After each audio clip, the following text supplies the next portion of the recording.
Goobers! My god, I almost forgot to. Yeah, I almost forgot that I'm streaming today. Yeah, I turned on the stream and I was like, oh, right. Now I have to wait. Let me readjust my microphone. My bad. Yeah, for a second I was like, wait a minute. Wasn't I supposed to start the stream now? Hello everybody. I'm already spoiling what we're going to watch. Wait, let me close the window. I forgot about that.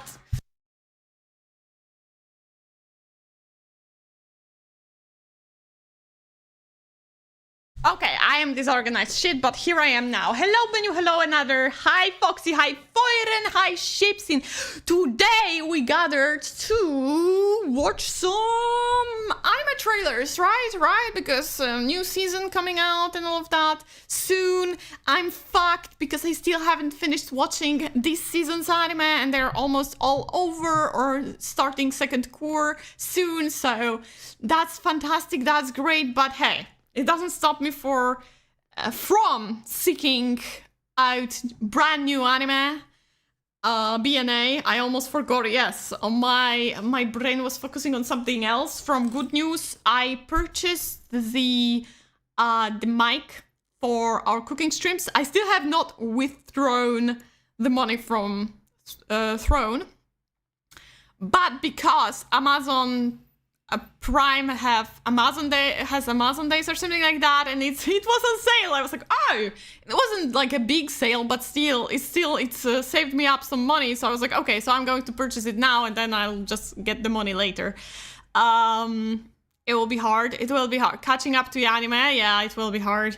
It will be very hard, but I'll manage. I'll try to do it this weekend. I always say that, but last weekend was kind of tiring for me. I don't know, I'm still trying to adjust to the new lifestyle. I'm trying my best. Sometimes I'm struggling. Not in a negative way that's like, I feel overwhelmed. No, I'm struggling in a way that sometimes I'm just like, I just want to chill, you know? I just want to do nothing. And then I feel bad because I do nothing, but, you know me, I'm a little bit of an overachiever, overworking myself all the time. How many anime will there be today? ちょっと待ってください. I'll let you know. 54 trailers from what I see. I hope there will be Sekai anime about reincarnation into chair. God, no, leave the chairs alone. No chairs today. And there probably will be chairs because chair is a very typical item to appear here and there. So please don't get too excited when chair appears in trailers. Control yourselves, guys. Control yourselves. The time I reincarnated in an OP Aikeji chair. God damn it. But yeah, so today we're going to watch trailers. I'm going to read synopsis. I'm not going to show all the OVAs, ONAs, and movies. I'll just going to show those that I found interesting. Why? Because it takes shit tons of time, and by the time we're finished with like the list of anime, I'm just so tired that I feel like it's like I cannot even muster up enough energy to go through those movies like with all seriousness. So I thought, you know, maybe let's just skip that. Yeah, so there is that. And without further ado, maybe let's just begin because there's, as always, quite a lot. And I gotta read it all, I gotta watch it all together with you. So let's not stall any longer and let's get into it. I'll just check if the chat is fine, everything is fine.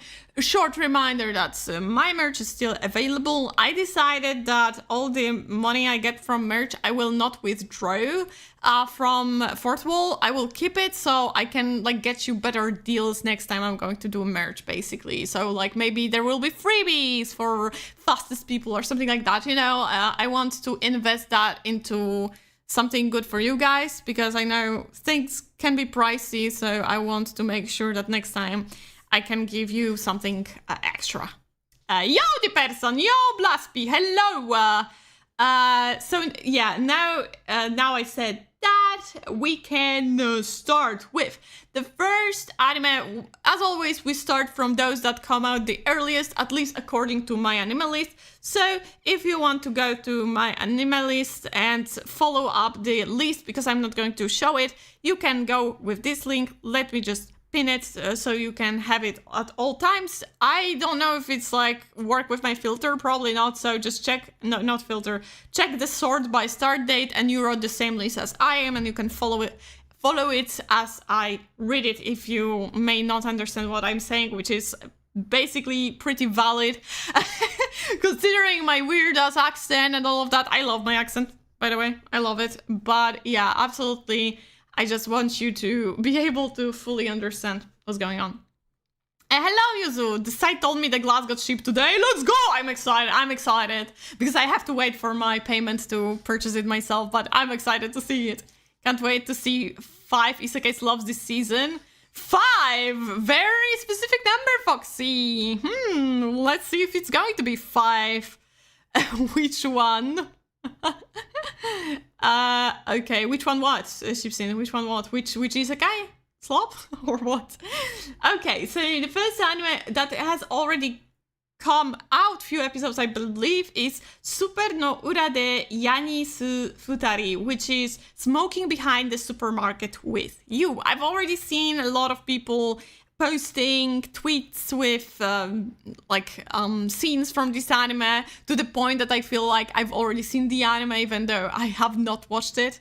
Oh, which accent? I don't know. All of them. All of them!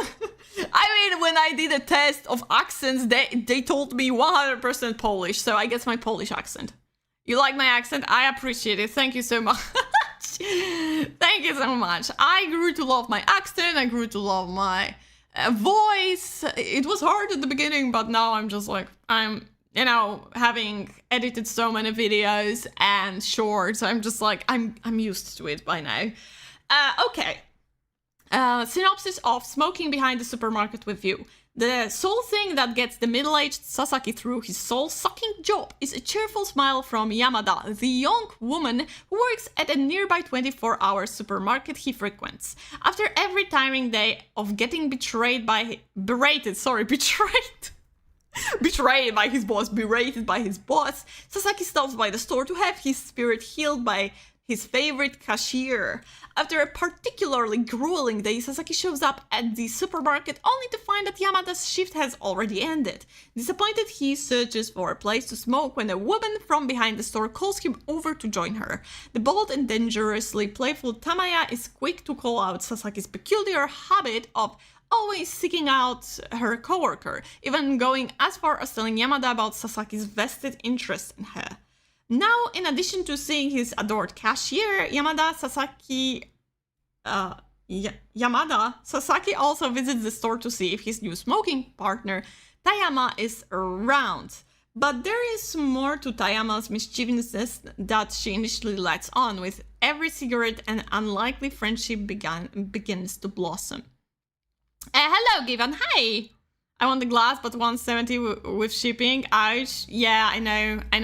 It's rough. It's rough, buddy. I know, Dipper. I know. I wish it wasn't like that, but shit's rough. And this is the only way I can do this kind of merch, with your delivery still being fast enough and going all over the world. I'm trying to, find the middle point. But it's okay because there will be like non-limited merch that I'll do as well on ACG goods, which will be probably less expensive, should be at least. But there are new tariffs for China, so that's also like going to change. But there will be possibly maybe a little less expensive for extra stuff if you want that. This will be good. Okay, summarize first 4 episodes now. We don't have to watch it. Thanks. You're very much welcome. You want to watch this one so bad. Okay, we'll watch the trailer in a second. Look, people, when they hear me speak, they can tell I have an accent, but they always think I'm from Northern Europe. Lol. That's strange. I thought the Italian accent is pretty strong. Okay, let me just find a trailer. Okay, here's a trailer. We'll see if it's not too loud, too quiet. I don't know yet. I don't remember. So this one, thank you very much. It has subtitles. I think it's a little bit too loud. I mean, you know, I try to tone it down. Okay, so that's an old girl. And then there is a cashier, which totally doesn't have the same hair color, but, you know, different hairstyle, which means they cannot be the same people, right? And different vibes, so absolutely, that couldn't be the same person, right? They're definitely twins, right? It's like quintuplets.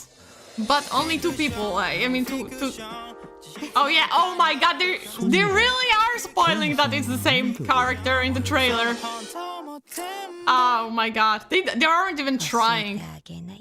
I feel like it could have been so much more interesting if they kept it a secret. It's like, are there twins, or is it the same character? I don't know. Maybe it's not.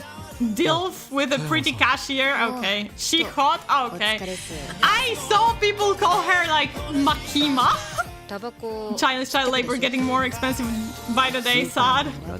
I know, Foxy, I'm sorry. It happens to all of us. I don't know about this anime. I don't know what to tell you, that's what people told me for my accent. I mean, you know, I'm not disagreeing with them, but people have different reactions to accents, and I feel like sometimes they're not even aware that they're kind of wrong, but in their brains they're not, so... Okay, so that was this Smoking Behind the Supermarket review. Personally, I don't know. I feel like it's is for a specific audience and I'm just not a part of it, because the concept is not the worst and it's for me it's not the best either, but I just don't really like these clueless people being like, oh, they're not the same person, but they clearly are. I know some people will defend him like she has a entirely different hairstyle, it looks like she has short hair and she has longer hair as like a smoker, but it's like, why you don't smell cigarettes on her or nothing? All I can say is that she can ring me, and that's very valid because I'll admit she is hot.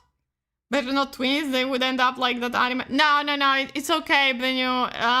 They basically spoiled it in the trailer that they're not twins. Like, I think it was pretty clear that it's the same person. I feel like it's an anime to kill time rather than 100% focus because it's so good.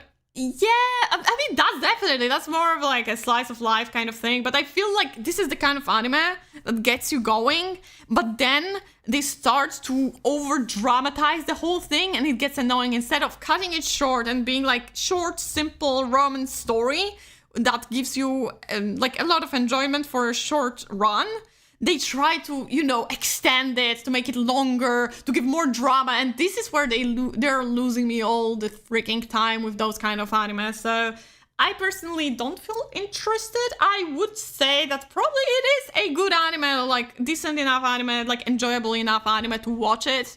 But personally, I'm just not feeling the vibe. At least no beach episode. You don't know that. You don't know that. Maybe she will have a shift by the konbini by the beach. You don't know that. You don't know that. Don't say it's not going to happen before it's not happening, you know? Okay, so that was it. That was anime number 1. I'm not watching, but I see you guys are being excited about it, so I'm very happy for you guys. Save it up. You can already watch few episodes of that, and I don't know when it's going to continue. I think it's going to continue once the season comes out, basically, so, you know, you have a few episodes to already run in the background or while eating dinner or something like that, and you can watch it. While I'll be looking out for other anime. Basically clip farming. Me? Nah, Foxy, I would never. I can see the future. I hope there will be beach episode. I prefer her in bikini than some random schoolgirls. That's also very much true, right? You know, an adult woman in bikini instead of teenagers. That's something very modern. Like, you know, it's like unexpected, something unique in anime.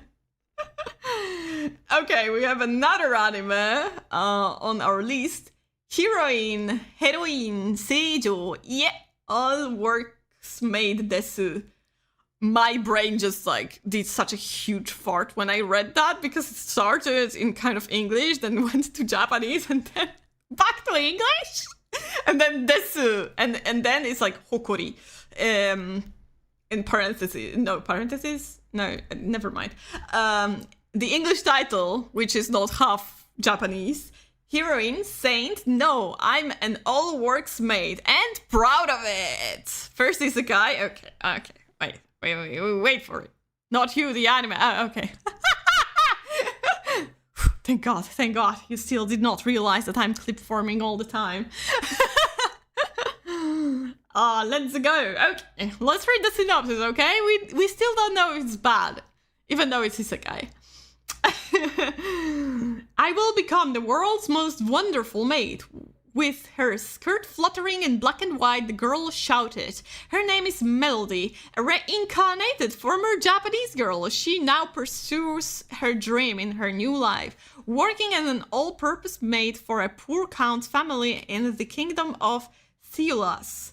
When she makes it, even cheap tea turns into a luxury brew, and a dilapidated mansion is quickly restored to new. Cleaning, serving, hunting, DIY, leave it all to her and her powerful magic.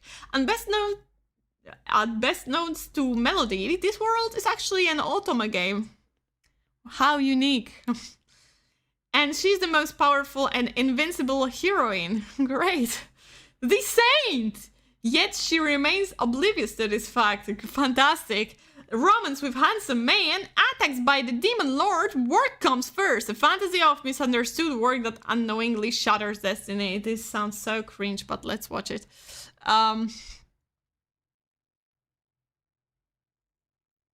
There's an anime that has a couple of Italian words in the original title. Da capo? There was something like that. Or Arcana Familia. You say that like it's a rare event for your brain. Foxy, listen, my brain has a lot of rare events actually.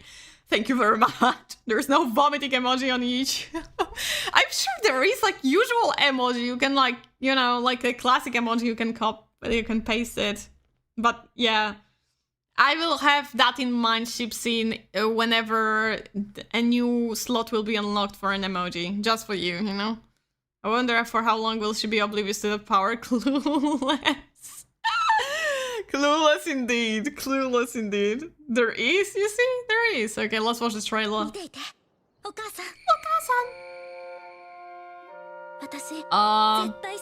No, something else. It's like over long it has English mixed in there too.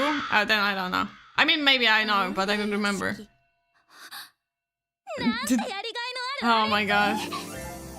Okay. What the fuck? She has Kage Bunshin no Jutsu? What's wrong with her? Oh god. I already have like... I can feel the cringe.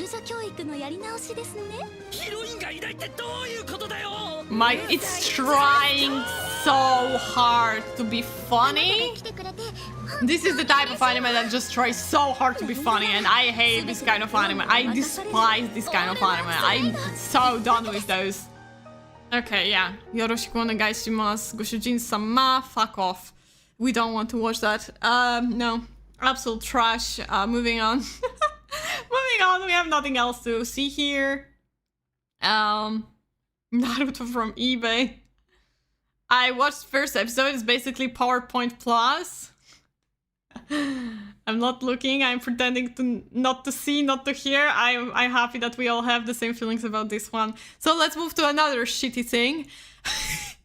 Because it's not over, guys! Another anime from the list is Rakudai Kenja no Gakuin Muso 2度目の天才 S ランクチットmanjutsu shi Boukenroku. Of course, fucking... Dude, impossible Japan challenge. Make them not make any anime in the season with the isekai in the title, with the Chito in the title, Mushoku in the title. Dude, it's like... impossible. Every fucking season we have to deal with that. English title is From Overshadowed to Overpowered. Great, we love that, right? Second reincarnation of a talentless sage. You see, we had so many reincarnations that they already have to make second reincarnations. I wonder at what stage we will be having third reincarnation, you know? And it's going to go on and on and on. Because it's never-ending freaking story. Is it a title or you're just training to be Rakugoka? Jugemu Jugama. I want to challenge myself to learn the whole name of Jugemu Jugemu. How was it? Gosh. And in a fast way. I feel like it's a challenge for me. Jugemu Jugemu Goko no Surikire. You know, that's how it goes. I need to learn that to, you know, aura form or something. Yes, I'd like one tatman and an onigiri at the side. Oh, me too, Foxy, me too. Okay, let's read the synopsis. Why the hell not? The Sage of Wind, Eftal, is a reincarnated human coming from modern Earth, reincarnated in a new world where magic is real. He decides to devote the entirety of his life in pursuit of magic despite his efforts, though he discovers that he is absolutely talentless in magic and breathed his last in anguish. But it isn't the end for him just yet. He reincarnates once again, bearing the same name, Eftal, 400 years later. Having retained his knowledge and power, he steals his resolve and once again sets his sights for the peak of magic. However, in a surprising turn of events, he discovers that magic has terribly declined in this era where powerful spells are a rarity. His talentless self is now completely unmatched. From the depths of powerlessness to the peak of power, the talentless but fearless mage's journey to the top starts now. Yeah, let's finish it now. Eminem Jugamo Jugamo? Yeah, exactly. If there were redeems on YouTube, maybe there will be. Jugamo Jugamo Goku no Surikare. Yeah. Uraimatsu. Okay, sorry, I didn't focus on the amazing trailer. Oh, that was him crying. That was pathetic. Oh my god, I'm so overpowered! I look like fucking Kirito!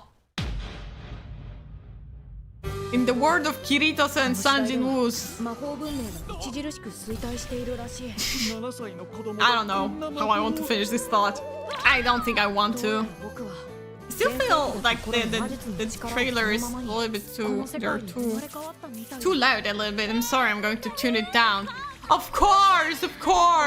A boobs. What is this discounted Yor doing here?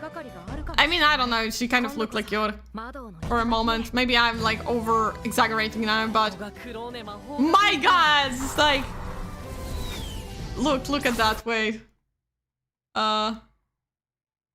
Magic School PNG. Magic School Classroom PNG. Fantastic. Oh my god, this kid is super strong. He's a hero. Whoa!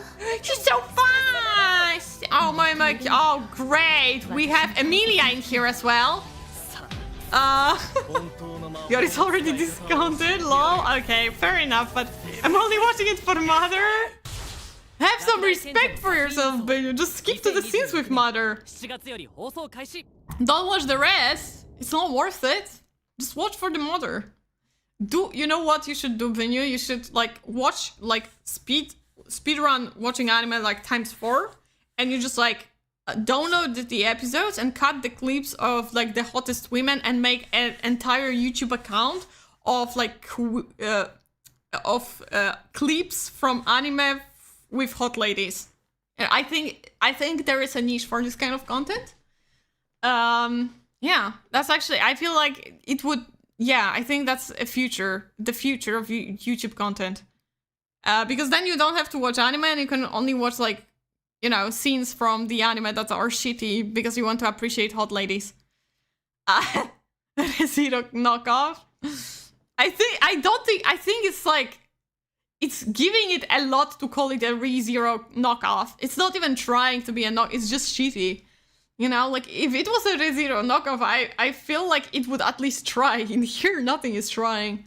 The only thing that has more than 2 frames per second are the Mother's breasts. That could work. I know. My ideas are always so genius. Okay, moving on. This is obviously a non-watch for me. World is Dancing. This is actually an anime that I am interested in. So let's see the trailer. The World is Dancing in English because they added the before the world. Synopsis: one does not need dance to live. That's very much true.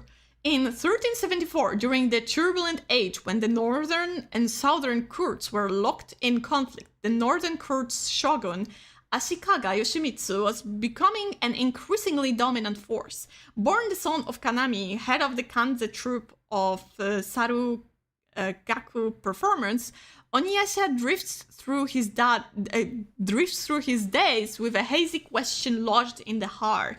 Why do people dance? His spirit remains clouded until the day he encounters a dance that is truly good. Curious, sensitive, and strikingly beautiful, the boy meets people, laughs, cries, confronts his own weaknesses, and slowly begins to shape a new form of dance for a world steeped in impermanence. But I feel like from this whole anime video would be 2 minutes long. It's fine, you know, because people like short form videos. Let's watch the trailer. Let's watch the trailer of the World is Dancing. I feel like it's going to be like mostly fun when it comes to the artistic approach. As you can already see from the trailer, right?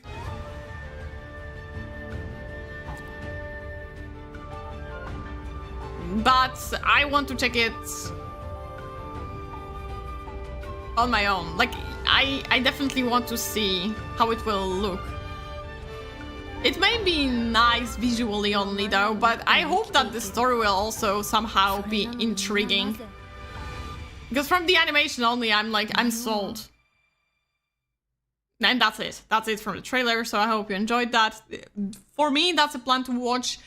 I hope that it's not going to get boring, because like this is my worst fear with this one, that it's going to get boring. I hope it won't, but it may. And this is the only way that I will probably drop it. But other than that, it was for a while on my plan to watch list, because I've seen the trailer like half a year ago, maybe less than that, but I've seen it a while back. Not this trailer, but other trailer that looked gorgeous as well, even though it was extremely short. So I was like, maybe that's going to be interesting.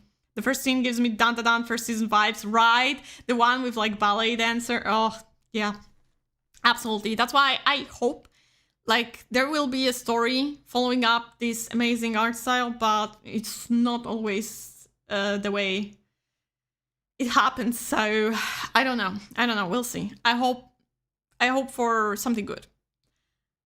Okay, next one. Next title is Mujaku Seijo wa kyou no muishiki ni chikara o tare nagasu. The oblivious saint can't contain her power. Another saint. I guess like when it's a female protagonist, now they all are saints. Lady Carolina, the overlooked daughter of a powerful duke, has always believed herself to be the black sheep amid her lustrous skin. Her father is this distinguished prime minister, her elder sister a prodigious mage destined to become the nation's next saint. In comparison, Carolina resigns herself to a quiet existence in their shadows until a sudden and unexpected royal decree alters her destiny, thrusting her into a political marriage with the formidable bloodthirsty prince. I've heard those words millions of times before, so there goes any originality of the story. Of the neighboring empire of Malcosias. And of course, the bloodthirsty prince is always misunderstood, and he's not evil, and he's just a nice guy. Always, and, you know, never the other way around. I think it would be actually an interesting trope to actually make someone marry an evil guy, and it would be like very psychological kind of drama then, you know, and trying to get away from the abuse and something like that. I think the story would be very interesting if it went that way, but of course we don't have that. It's a fucking anime! It's a shitty anime! So we're going to go on the most basic line of the plot you could get. Determined to prove her worth, Carolina takes a bold step into a world fraught with both political and mortal peril, as royal obligations intertwine with hints of true love and the stirring of her own latent power. Carolina moves even ever closer to understanding what it truly means to be exceptional. Girl.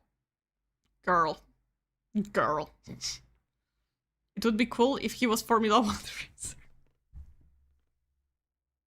No, no. Okay. Yeah, it would have a better plot, right? That time I reincarnated into Max Verstappen.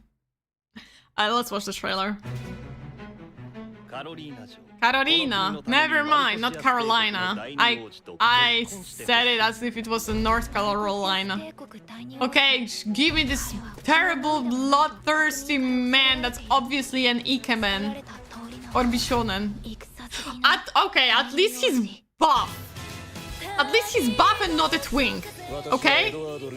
I mean, you know, maybe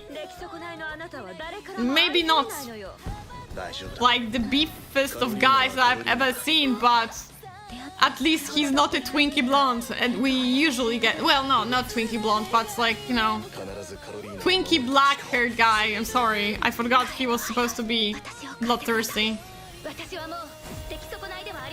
Great. La la la la.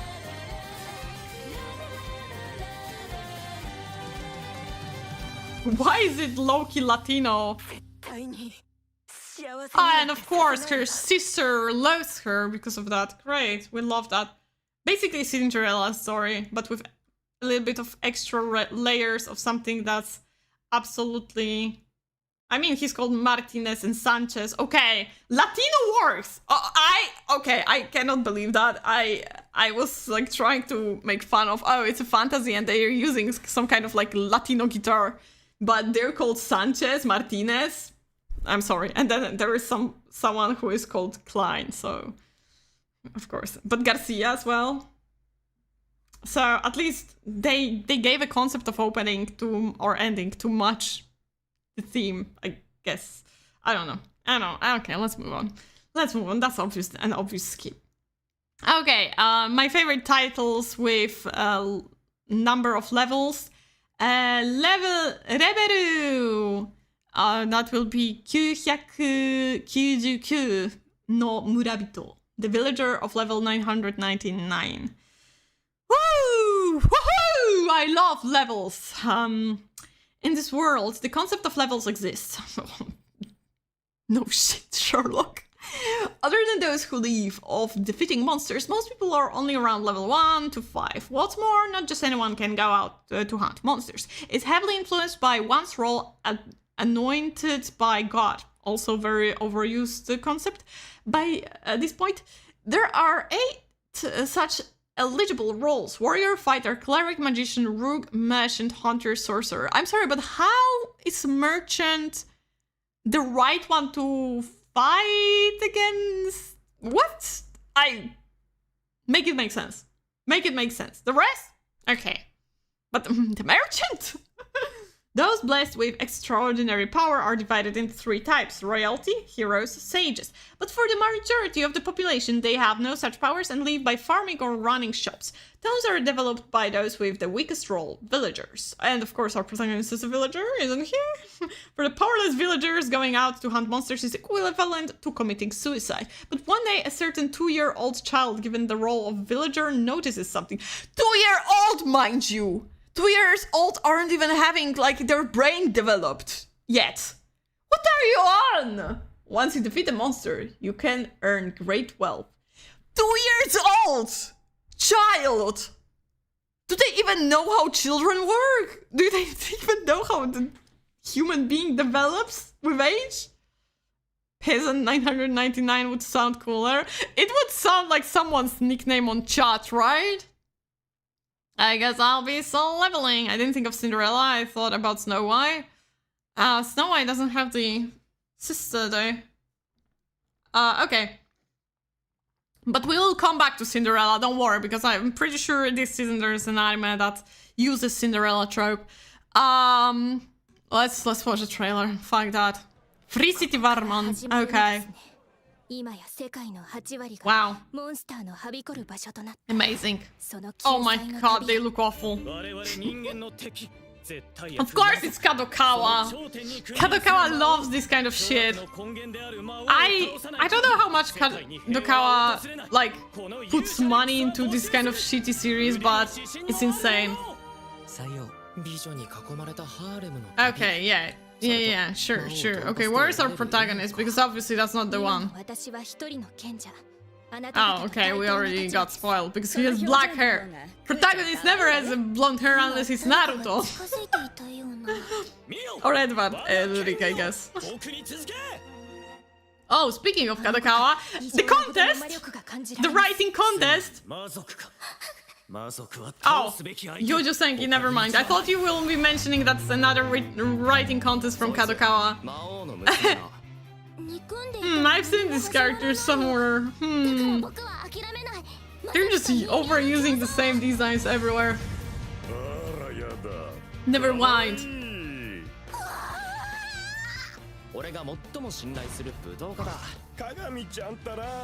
Oh, great. Haha, funny, because it's a man who's acting feminine. Dressing thing. Funny, guys, right? Isn't it funny? Guys, isn't it funny? Isn't it funny? Oh god, okay, that was probably the shittiest trailer we've watched so far. And we've watched a lot of shitty trailers, but this one, I think it takes the cake. It was terrible. Gorilla Man, yeah. Gorilla Man. Okay, that's absolute skip. When does this game get good, guys? We're skipping everything. Then we have some kind of Bungie Dream, Yume Mita, but this is like a new Bungie Dream series, so I'm not going to watch that because this is a franchise that I know nothing about, so we're going to skip that. But Bungie Dream, Yume Mita, Yume Infinite Mita, I don't know how to read that, but something like that is coming out, so if you're a Bungie Dream fan, then there's something for you. I won't be watching it because I know nothing about this franchise. So moving on to Reiwa no Darasan. Darasan of Reiwa. Clouds blacken the sky and the sheets of rain turn the mountain forest into a treacherous maze. A landslide crushes a razor wire fence and buries a no trespassing sign. Two young siblings wander into a dark world where they do not belong, and a long horrid shadow rears up to meet them. Anyway, so that's how we met Dara-san. She might look kinda scary, but just wait until you get to know her. Look, I'm a god of misfortune, okay? Aren't you kids gonna freak out about my grotesque visage? Okay. It's a comedy. That's basically, it's a comedy. Bullshit Fuji. Bullshit humor, a guy dressed up as a woman. Absolutely. Okay, moving to Dara-san of Reiwa trailer. This is the highest of the quality I could give you. Okay, that's... I don't know. Oh, I see. Now we're getting an anime for monster fuckers. Oh, okay. I could see the appeal. You know, I could see the appeal. I could see the appeal. Do not make her a high schooler, though. Please, I'm begging you. That's not her, right? Please. What was the... Oh my god! No, I don't like it, guys. Never mind. They turned it into a comedy. Why are there so many bras? Oh my god, okay. Is it ecchi? Monster allergy, monster fucker, monster who? Monster fuckers. Comedy supernatural. I'm surprised it's not ecchi. I'm surprised. I gotta...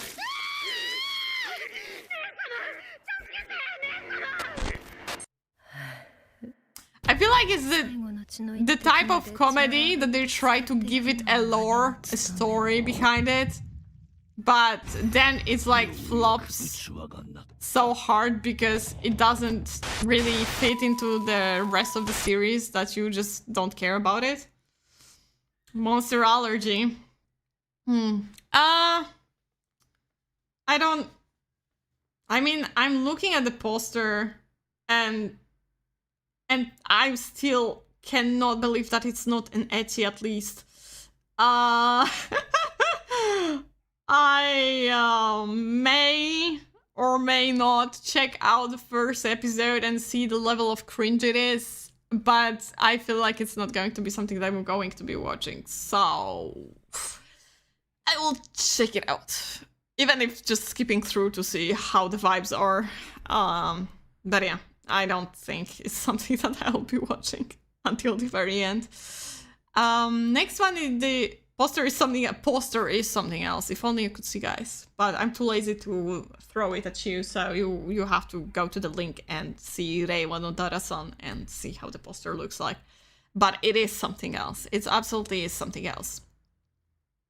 Then we have Bungo Stray Dogs 1, 2, second season of Bungo Stray Dogs 1, which is basically some kind of chibi side plot, probably like spin-off, a bunch of nothingness series for the main series that they have enough money of because they sell shit tons of merch of those bishonens that girls love to write yaoi stories with, so there was that. If you are a huge fan of Bungo Stray Dogs and you like those kind of unnecessary spin-offs, then there you go, something for you. Then we have a second season of Hana Zakari no Kimitachi e, which, once again, another anime that I did not watch. I think it's the one that's based on the very old manga, yeah, that came out not that long ago, 2 seasons ago? Season ago? I don't think it was this season, but I think it was 2 seasons ago or something with the Yoasobi opening. But yeah, I didn't care. My sister watched that a little bit, but she was like, oh yeah, and then I remember that I actually watched live action and I liked it more because at least their cringe reactions were like, you know, overacted in a way that at least it was enjoyable, but yeah, nothing other than that. Why do I not have a trailer for this one? I'm pretty sure I had trailer for this one. So they either deleted it. They had to delete it because I'm 100% was adding that because I know this one because it has a tanuki. So obviously I remember this one, adding this one. I hope I could find me guys who thinks like me, kya. Shipsin, what the? You good, Shipsin? You good? You good? Okay, we have an anime, Kore Kaite Shine. Draw this, then die. Which, you gotta admit, it's an amazing title, right? I love it. I love the title. Draw this, then die. Imagine you say that to I don't know, you're a guy you commission for a fan art. Tanuki representation, yeah. So, let's read the synopsis. Yasumi. So basically kind of like Oyasumi, I think, joke. They try to jump here. But even the character is called like, you know, Aikeji, very close. A first-year high school student living on Izu Oshima loves manga more than anything. Wow, okay. When she learns that her long-admired yet long-inactive favorite manga artist Hoshinore will be exhibiting at Komichiya, she sets off on a journey to Tokyo. What she doesn't expect, however, is that a fateful encounter at the event will change her life forever. How does one become a manga artist? Ai steps into the world of manga creation, a path she thought she understood, yet knows so little about. This is the story of a girl taking her first steps down the road of becoming a mangaka. So it's like a Bakuman, but with cute girls. Okay, let me drop the trailer because for some reason it's not on the list. Sorry about that, guys. This is the trailer. Do you see the trailer? You see the trailer. You see, there's a tanuki. Oh, it's from the manga.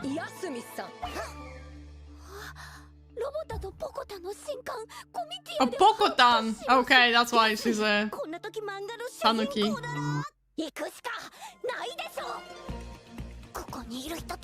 Okay, so...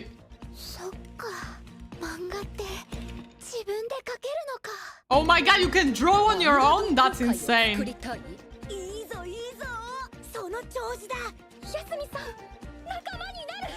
Okay. Oh.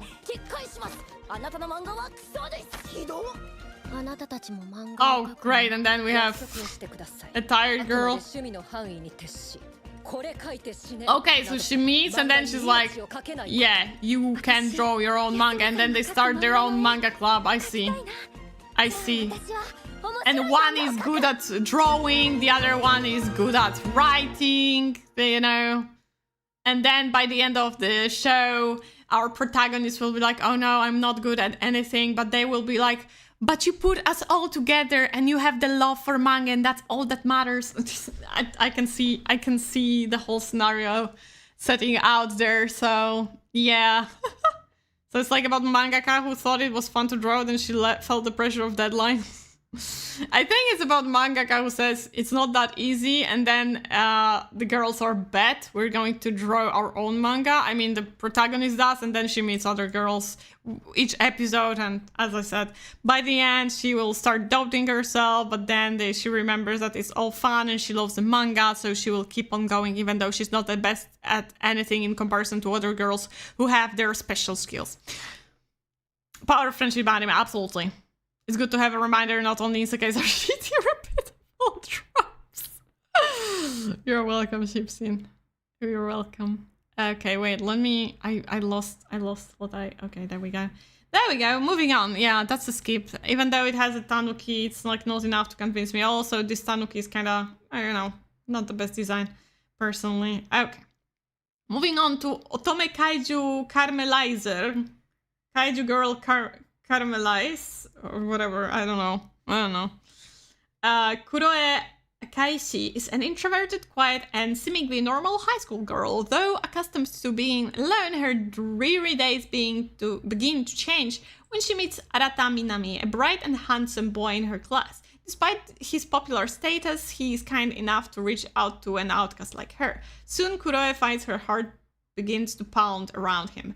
It keeps pounding and pounding and pounding until Kuroe transforms into a monstrous kaiju. She has a certain affliction.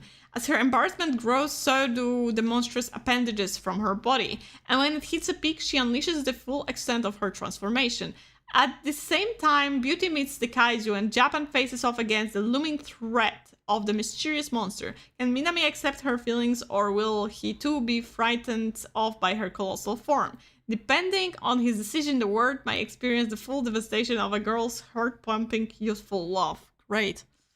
Way to guilt-trip the guy into returning the feelings of the girl. Okay, let's put the trailer. I've seen the trailer already. I think it was like one of the more popular trailers for this season. It's not Godzilla, guys, because of, you know, trademarks and all of that. That's definitely not a Godzilla. I like the art style. I gotta say, I really like the art style. It's cute. But, me personally, do I even care? Wow. Okay. Do I even care about another introverted girl, popular boy? Just the difference is, oh, I'm Kaizu. Why does he look like a fuckboy as well? Maybe he's a monster fucker, isn't he? He's like, I know who you are and I'm liking it. I always wanted to crack that monstrous body or something. I'm sorry. I'm sorry. I'm so sorry, guys. I'm terrible. I'm goddamn awful. I would love to cosplay her with tail and paws. Stop with this good haircut! Oh my god. She can't win with Anya in Protect at all costs anyway. Nobody can. At this point, nobody can defeat her. I'm sorry, guys. I started choking because of the whole thing. Okay, I'm good. I think I'm good. Yeah. I think this anime will be like, people will be only doing the clips of the couple, you know, like, oh, they're so cute together. Oh my god, look at how like smooth he is with her, blah blah blah. I don't feel the appeal. I'm sorry. I think the art style is very nice though, but not for me. Not for me. This season's so good. Maybe we'll watch Doctor Stone together. The only hope is that there will be no next seasons of the anime. Yomi no Tsuga is continuing. Liar's Game is continuing. Those two I know of. Okay. Let's move on to another long title. ここは俺に任せて先に行けと言ってから10年が経ったら伝説になっていた. I became a legend after my 10-year-long last stand. The sorcerer Luck is the name, by the way, believes this to be the end. Besieged by powerful demons, he makes the noble sacrifice of holding back their onslaught while his friends escape. Never sleeping or resting, Luck endures the clash of swords, rain of blood, and never-ending stream of enemies. Against all odds, he vanquishes the commander and emerges victorious, only to find that 10 whole years have passed in the meantime. Furthermore, his body has regressed in age to the point where he looks like a mere teenager. Following his triumph, Luck soon reunites with his friends, the hero Erik Ingard Mendrival, whatever, and warrior Goran Morton. As they believe Luck to be dead, the pair made sure he went down in history as the hero and prepared to quell the rise of the demons themselves, unaware of Luck's fate. With all this in mind, Luck just wants a laid-back life, so he applies as a novice adventurer under the name Locke. Ain't no way. My name is Luck. How can I change it so no one would ever, you know, be suspicious of anything? Yeah, let's change one letter. And now I'm Locke. And sets out on a journey alongside brand new companions. Tell me, how does it make sense? He wants to be like have easygoing life, and then he's like once again going on adventures. Like, bro, become a farmer. I don't know. Okay, let's watch the trailer. I think I saw manga of this. It's boring. Well, I wouldn't expect anything else from that. From the, you know, synopsis itself. Okay. Great. Great, fantastic. Love it. Good luck, Luke. Okay. Oh god. No one. Oh great. A furry. One-chan. Who else? Who else?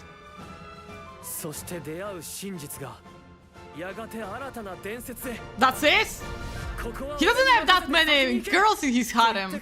Dude has so little aura that he barely gets 2 girls. Crazy. I mean, on the poster there are 4 girls and a rooster from the anime. About roosters, I guess. Or the one from Kamen Rider. Maybe. I don't know.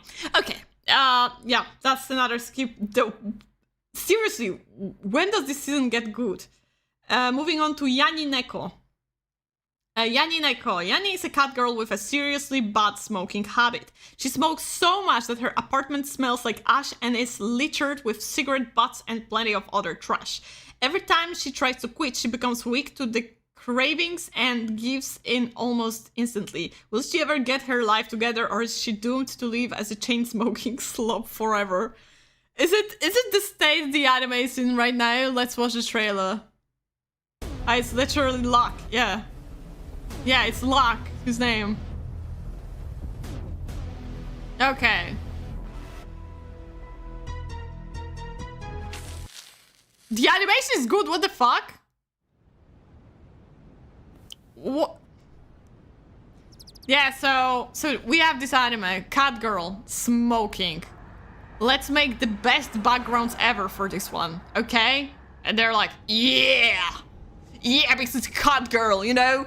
We're being defeated by horse girls. We gotta bring cut girls again back to the mainstream. How do we do that? I have an idea. A girl failure. Oh my god. What a mood.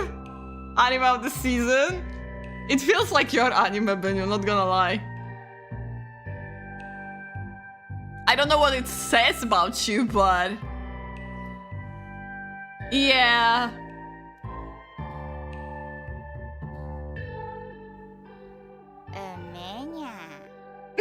What was that? Neko failure. Yeah, that's it. That's basically it. Nothing more. I'm sure they know what they're doing here, okay? I already can see a lot of people wanting to watch that. I'm not one of them though.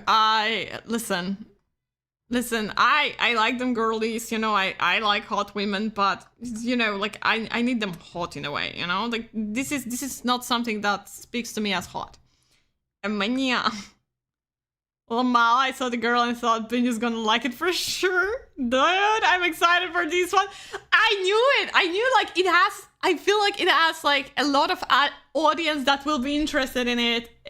I'm just like not part of that. Buranya. Yeah. I'm just not one of these people, but they do know what they're doing with this one, I gotta say. So it's probably, out of all of it, at least it has some kind of character, personality to it. But once again, not for me. And let's go to another slop, probably. From the length of title, I can already tell you. 追放された転生獣騎士はゲーム知識で無双する. The exiled heavy knight knows how to game the system. Ultra Move would be opening a donation box for her, so losers can give her some money. You would be surprised. You don't know. You useless son of mine, you were supposed to pull Master Swordsman, but I never thought it would be this tragic. The day a child turns 15, they undergo the ritual of divine blessing. Once again, you get powers at certain age type shit. Already descended from a line of Master Swordsman, Elimas was supposed to succeed his father. However, he pulls the defective class, the Heavy Knight. And why is it defective though? And not only loses his status as future head of the household, but he's also exiled. Classic. With their unbalanced stats and seemingly useless skills, Heavy Knights are spoken of as a class for cowards and the lazy. However, Elimas knows the truth. The world he lives in is the same as the one of the game he used to play. Great! Another one of those. It is the Heavy Knight that is the most powerful class of them all. Using memories from his past, of course, as always, Elimas has set out to effectively conquer this entire world.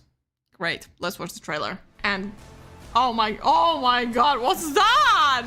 I think, wait, no, that's an anime? I was like, is it some kind of game trailer? I was like, wait, what? That looks like some kind of mobile game trailer. This, oh my, no, oh no. Is this the studio that does this overly animated thing when they keep on moving the camera and it looks awful? I think so. This is terrible. This is, no, absolutely not. We're not, no. Attack on Titan? Discounted Attack on Titan. You mean? But they have Clown Girl. I like her design. I gotta say, like one thing I gotta say, her design is unique. This one not so much. Classic katana yandere woman, okay? But, and I know you will say hot and it's fine, you know, I know you guys like your mentally ill women, but I really vibe with the clown design. I mean, it's not like extremely amazing, but I feel like it's taking, like it gives something unique. Doesn't change the fact that I'm not watching this shit. I mean, wait, the blonde guy looks like the one from Delinquent Anime. I like Yonder. Which Delinquent Anime?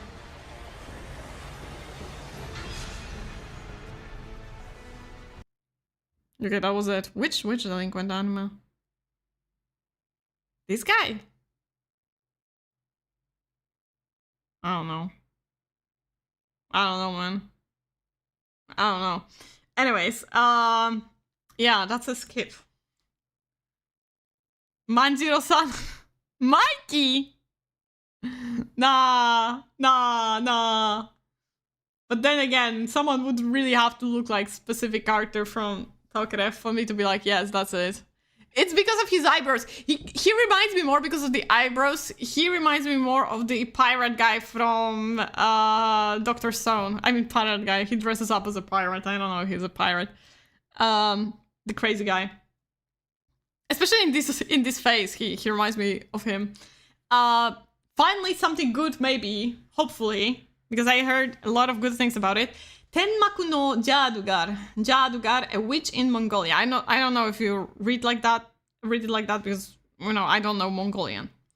In the harem of the Khan, wisdom is beauty. The time, the 13th century, the place, Yeke Mongol Ulus, the greatest empire the world has ever known. The woman, Fatima, hailing from Persia, where medical technique and scientific knowledge have been perfected beyond all precedent. Fatima's desire for a stage where she can put her knowledge to work has brought her to the palace of the Mongols, where she falls under the wing of Turegene, the sixth wife of Ugede, the second great Khan.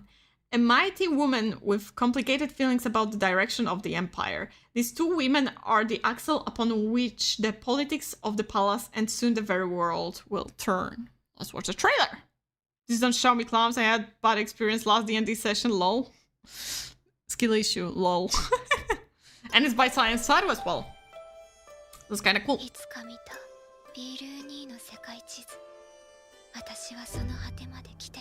Mongolski discotheque is the best video on YouTube.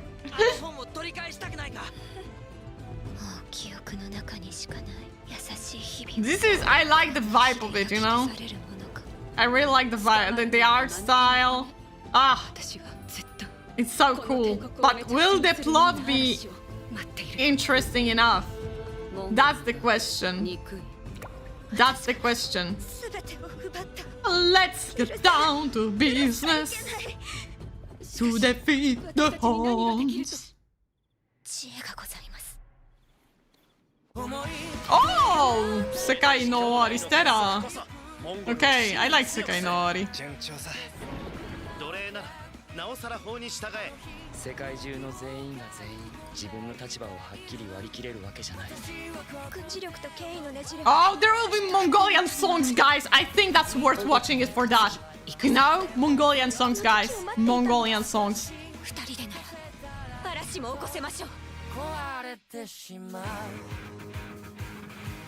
Epic.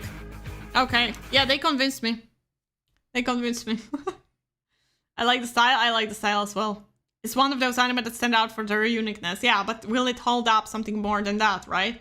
I heard good things, but once again, you gotta check it out on your own and see if it's going to hold on to this throat singing. Yeah, I cannot do that. I'm sorry. I don't know how to do that. I can't. Like, this is one of the things with my voice that I cannot do. Maybe I cannot do that. Maybe only males can do that. I don't know. Because I've only heard males doing that, so... okay, anyways, moving on to this one I will definitely check out. Hopefully it will be good and I will be able to watch it from the beginning till the end. I sure hope so, because it looks nice, it's interesting. Its setting is placed in this part of the world, and historical event that not many are talking about or writing about, so I'm very excited to see where it goes. I were becoming, yeah, I was more like, exactly, raw. Doing that. Okay, next one is Uchi no ototo domo ga sumimasen. Sorry about my little brothers. During spring break, at the end of her first year of high school, Ito learns she has to move because her mother is getting remarried. That's another classic. Oh my god, is there going to be a romance between siblings? Please don't. No. Even if it's a step bro, please don't get stuck. What she didn't expect is suddenly gaining 4 younger stepbrothers under the same roof. Determined to get along with her new family, Ito does her best to adjust, but the eldest brother Gen is distant and hard to read. Yet, as they spend more time together, she starts to see glimpses of kindness behind his cool exterior. Comedy romance. Okay, I'm so done with it already. Fucking hate that trope! Stop! Stop that step bro thing! I hate that! Oh, there. Oh, God. Great.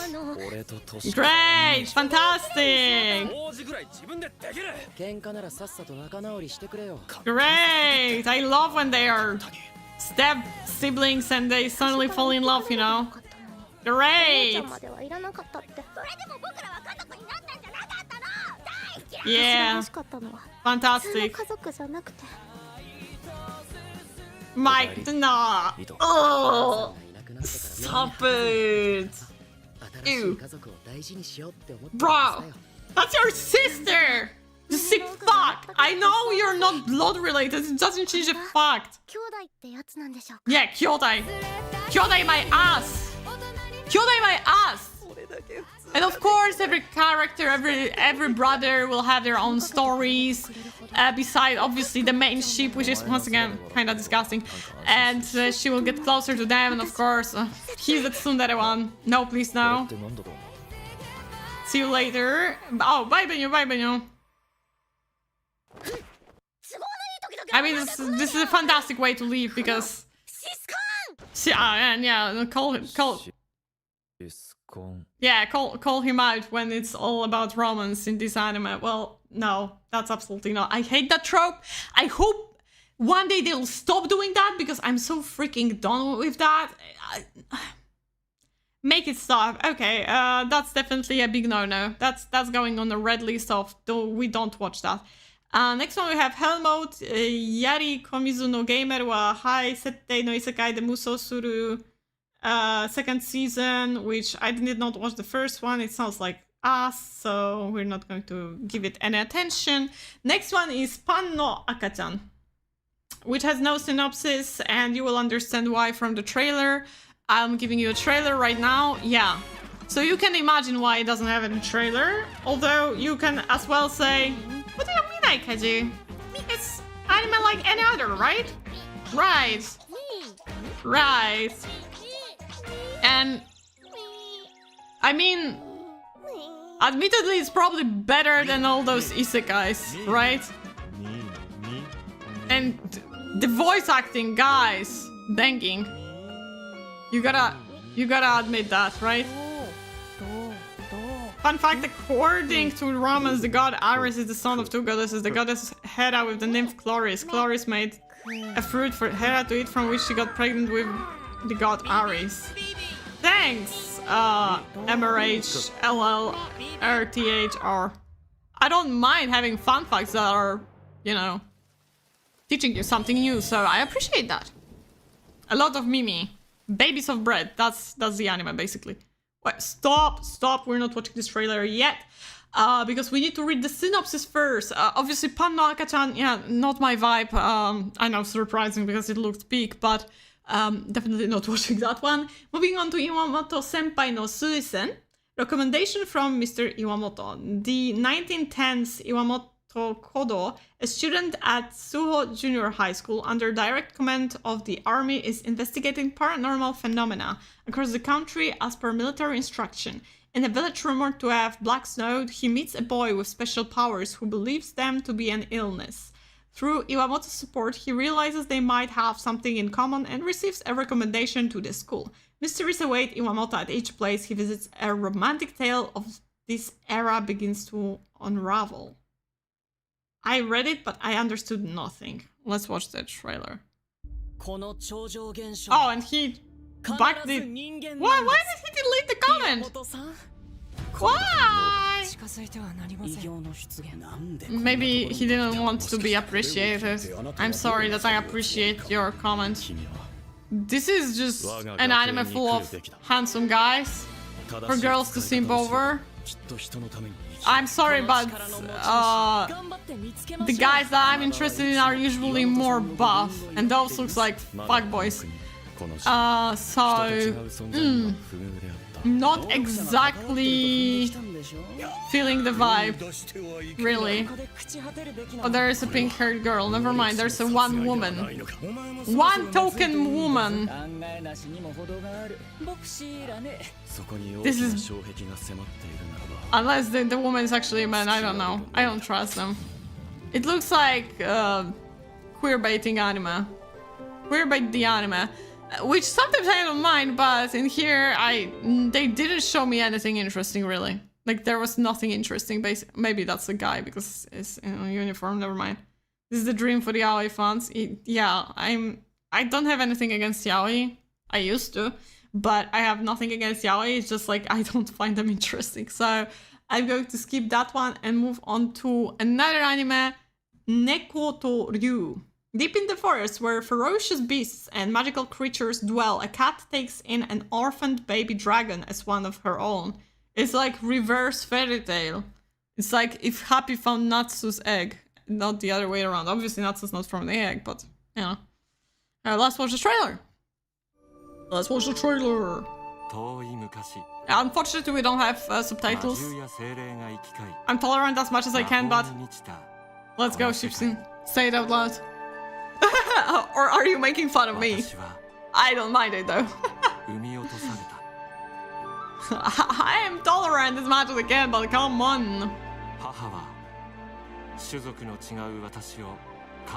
Great. Oh. The dragon has siblings. Is it really an anime about cats and a dragon? Is that it? Yeah, I know. But I was wondering if it was like according to what I said or... Oh, he's pretending to be a... I don't... Okay, never mind. What is this anime even about? This is... This gives me nothing, guys. This literally gives me nothing. Okay, you know what? I'm going to skip that. It didn't interest me. If it was good enough, it would have at least interested me, but it did not. So, moving on to the next one, Black Torch. 17-year-old Cat. Yeah, it's Cat. 17-year-old Jiro Azuma lives a quiet life with his grandfather, utilizing his supernatural ability to speak with animals to befriend and protect them. Oh, great, another animal-themed thing. Oh, that's kind of new. Both Jiro and his grandfather are descendants of a long-standing shinobi clan, training in combat to keep the art of battle alive within their family. Jiro's life is thrown into upheaval after rescuing a seemingly normal black cat, Rago, only to discover that the cat is actually a Mononoke, a demonic spirit that has long been at war with mankind. When a hostile Mononoke comes looking for Rago, Jiro uses his shinobi training to jump to the cat's defense, but immediately suffers a mortal wound. Faced with the decision of whether or not to divert Jiro's fading energy and restore himself to full power, Rago instead chooses to give his remaining energy to Jiro. Reviving the boy, the transfer also grants him great supernatural powers that complement his own shinobi fighting style. Basically, Naruto with few extra steps. This act is witnessed by Ryusuke Shiba, an officer in the Bureau of Espionage whose job revolves around dispatching aggressive Mononoke. Shiba extends Jiro and his grandfather an offer to join the Bureau, this new squad, Black Torch, and help them battle powerful Mononoke who seek to devour innocent people. Basically, Naruto meets, I don't know, Exorcist. Let's go. They changed the color as well, from blue to black. Oh, great. Suabe son. Right? It's Suabe son? Yeah, it's Suabe. Of course, it's Suabe.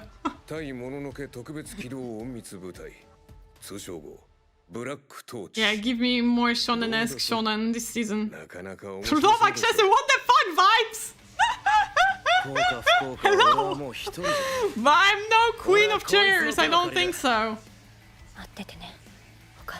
Oh, her mother got Dr. Stoned. Crazy. You think it's a crossover? It screams overly edgy. Absolutely. Crazy. I like the music in the background though. I don't know if you can hear it well, but the opening may be banging actually. Maybe. Oh, it's Sim! Okay! Let's go! I mean, the art style is not the worst. Is there someone who I know that was writing this manga? Get in the Eva, Shinji! Eva. Who's writing this one? Akitsuyoshi. At least the opening will be good. Never mind, I don't know the outro from anything. So that's a debut, I think, when it comes to anime. Is this going to be the ending? At least the songs may be good. Huh? Groovy. I don't like Mondays. Wait, I don't like Mondays. I think I've heard about them somewhere. Oh, I cannot find them though. Sad. Well, the beat just reminded me of Ninjago. Don't ask me why. I'm not going to ask you why then. But yeah. That was Black Torch. I don't think I'm going to watch it. I don't know. It's just like I used to, from Shonen Jump, of course. I used to get so much into shonens, but at this point, like I'm so, I don't know. I need very likable characters in the show to appear for me to get convinced. Like Black Clover, it's not Black Torch, but Black Clover.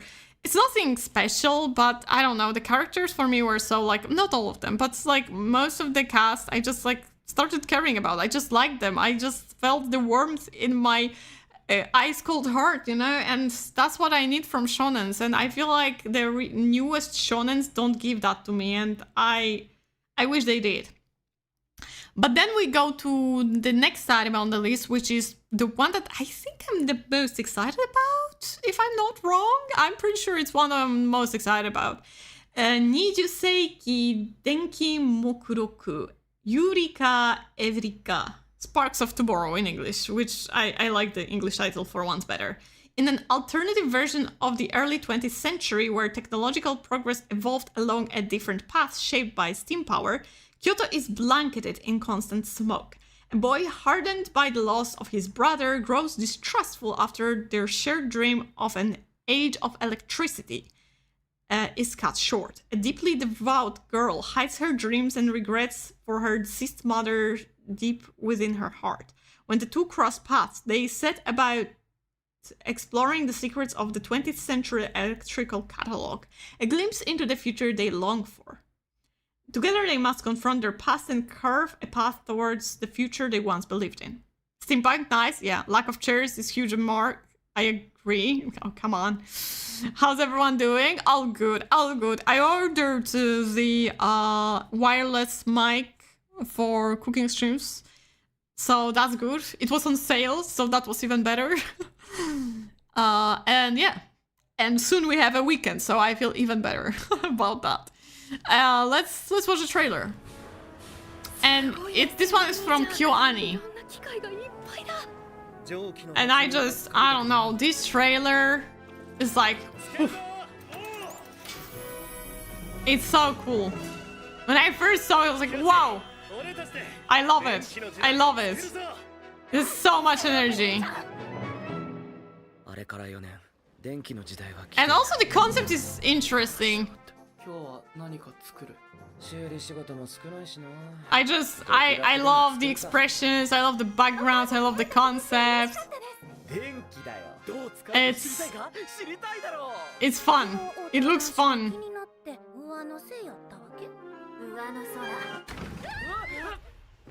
And there's some weird ass guy. Word where Steam Machine doesn't cost 10,000 bucks? Exactly. Hello, Robbie. Hi.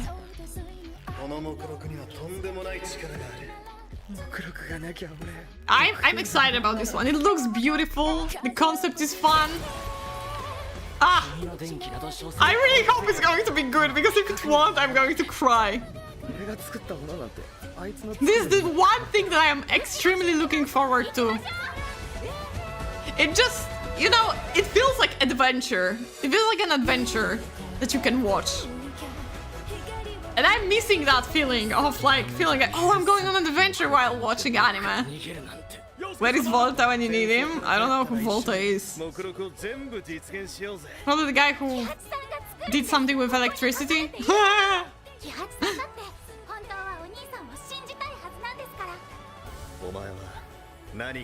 I love it. It looks so pretty. Man. Ah! I want to watch it now! And it's still not out. Ah! Give it to me! Give it to me! Give it to me now!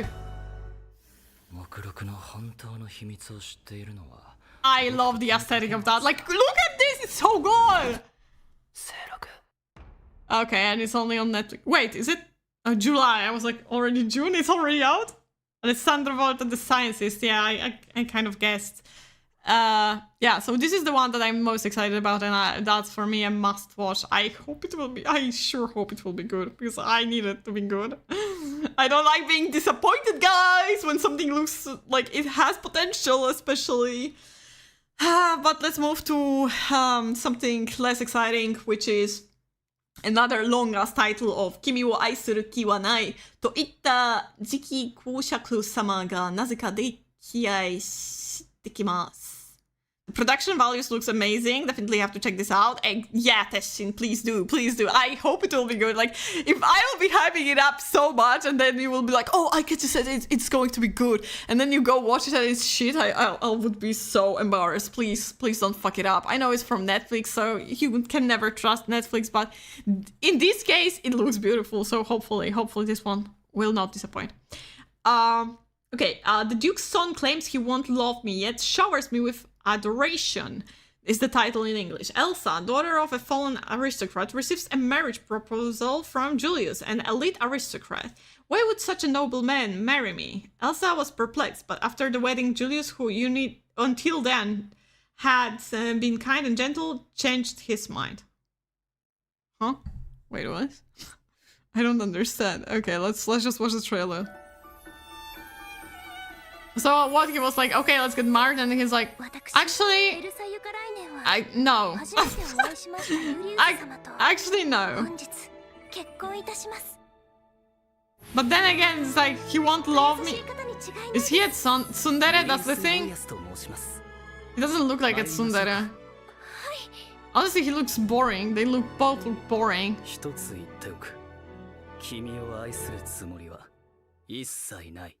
So, yeah, he doesn't... Great. Fantastic concept. Okay, yeah, that's a skip. That's an absolute skip. Okay, moving on, guys. We don't waste time on that. We have too many anime to go through to waste time on this one.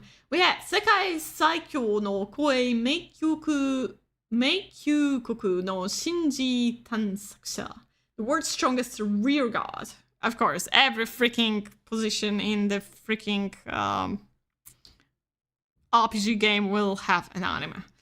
Corporate slave Arihito Atobe's death in a freak bus accident marks the beginning of his new life as a kind adventurer. Isekai, guys, are you excited? Yay! Called a seeker. Reborn into a fantasy world, he settles into a previously unknown job class called rearguard, capable of providing his all-female... Why did they have to do that? Why did they have to add, like, yeah, and basically his team, all female? You don't have to say that, I know it. I know it, you don't have to write that down. We all know it. Because how else this story could go? Party with critical attack, defense, and recovery support. And it comes with an added bonus. Simply being at the back of the party line increases his companion's fondness for him. I'm disgusted. I'm disgusted. It's even worse than I expected. Freed from the shackles of corporate life, Arihito is eager to start fresh and a newly minted seeker. Oh no. Oh no, indeed. Oh no, indeed. Let's watch the freaking trailer. It's like, yeah, I'm just standing in the back and the girls are like, oh my god, he's kind of hot standing there in the back. Okay, of course. Oh wait, he got reincarnated into his suit? Usually they like get reborn, so I'm surprised. It's not something uncommon. It's been a while that this concept was. Is he going to be screaming like one? He literally is screaming one attack all the time, or like it's not even an attack, but like a defense spell or something like that. This is so stupid. Why are we doing that still? Why is it 1 minute 30 seconds trailer? It's not worth of that time. Why are we watching? Oh my god. Great, Twin Tails girl. Even the female characters are boring.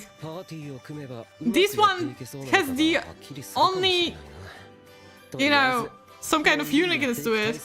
Just wanna say, I'll stay until I see You and I Are Polar Opposites second season trailer. Another, you know that what I could do would be to leave it at last so you won't be able to leave until then. But I wouldn't do that, would I? Would I?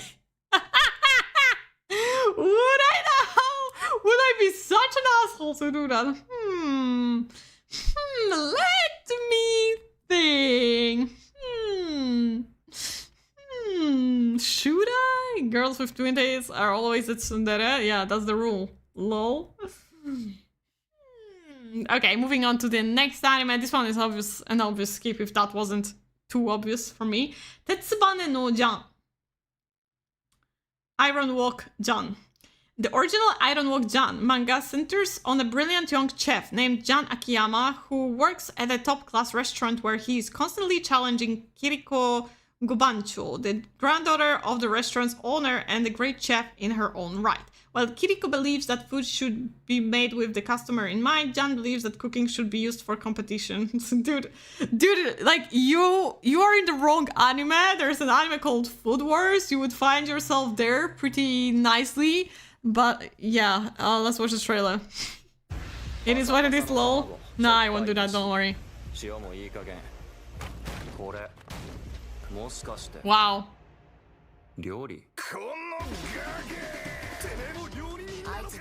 Okay. The animation is pretty smooth, I gotta say. I like that the art style is pretty different, like, you know, it's not... Oh my god. Are they going to kill chickens in this anime? I'm getting hungry, guys. I hate it.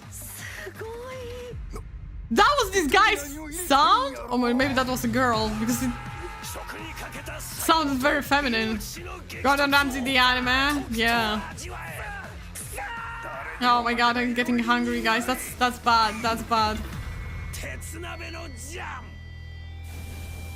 I mean, you know what? I'll check out like one episode. I think one episode will be enough to like decide whether or not it's something for me. Because I like anime about cooking, but most of the time they're kind of like starting to get boring after a while because, you know, they do the same thing. Like they cook 1 or 2 recipes an episode per episode and that's about it. And in here I feel like they're going to, you know, over-exaggerate the whole cooking, and I don't know, Food Wars never interested me, but in here I feel like because of the art style I can expect a little bit more. Maybe that's a foolish thing to say and expect, but I'll check it out still nevertheless. We'll see.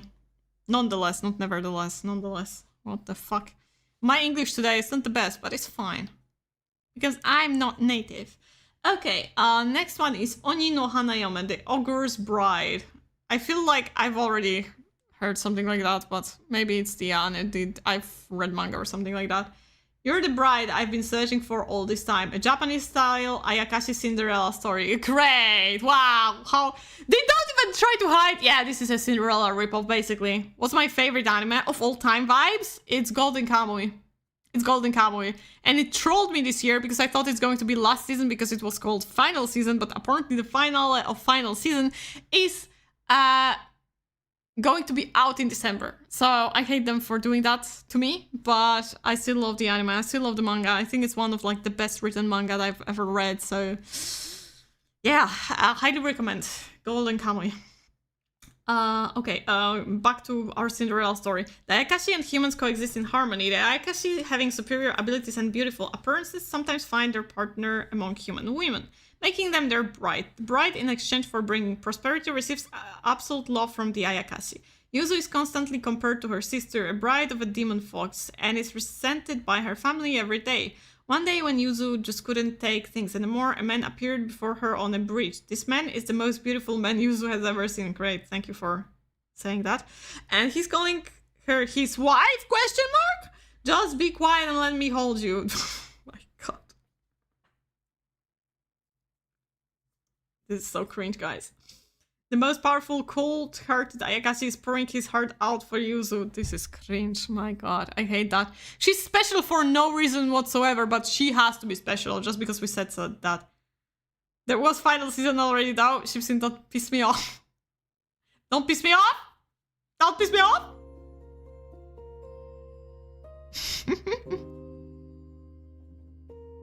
Oh, great. The anime is so shite. They didn't even animate it. They just gave it like... They just gave it like manga panels animated. It shows how shite things can be. And then they only added anime characters here. Wow. Okay, at least we didn't spend too much time on this one. Yeah, that's a skip. That's another skip. Moving on. Moving on, guys. Moving on. Let's Go Kaiki Gumi. The story of Let's Go Kaiki Gumi follows a nameless protagonist who is 6 times more vulnerable to spiritual phenomena than the average human being. One day, the protagonist encounters Mechako. It's actually funny that he has no name. A mysterious girl who runs the Kaiki Gumi, an organization that polices the behavior of the ghosts and monsters that threaten human beings. And he somehow gets roped into helping the Kaiki Gumi re-establish itself, resulting in all sorts of strange events and spooky shenanigans. Okay, let's watch it. Let's watch it. Obake. Obake. Lamau indeed. Types. That sounded very much like Goobers! So I like that.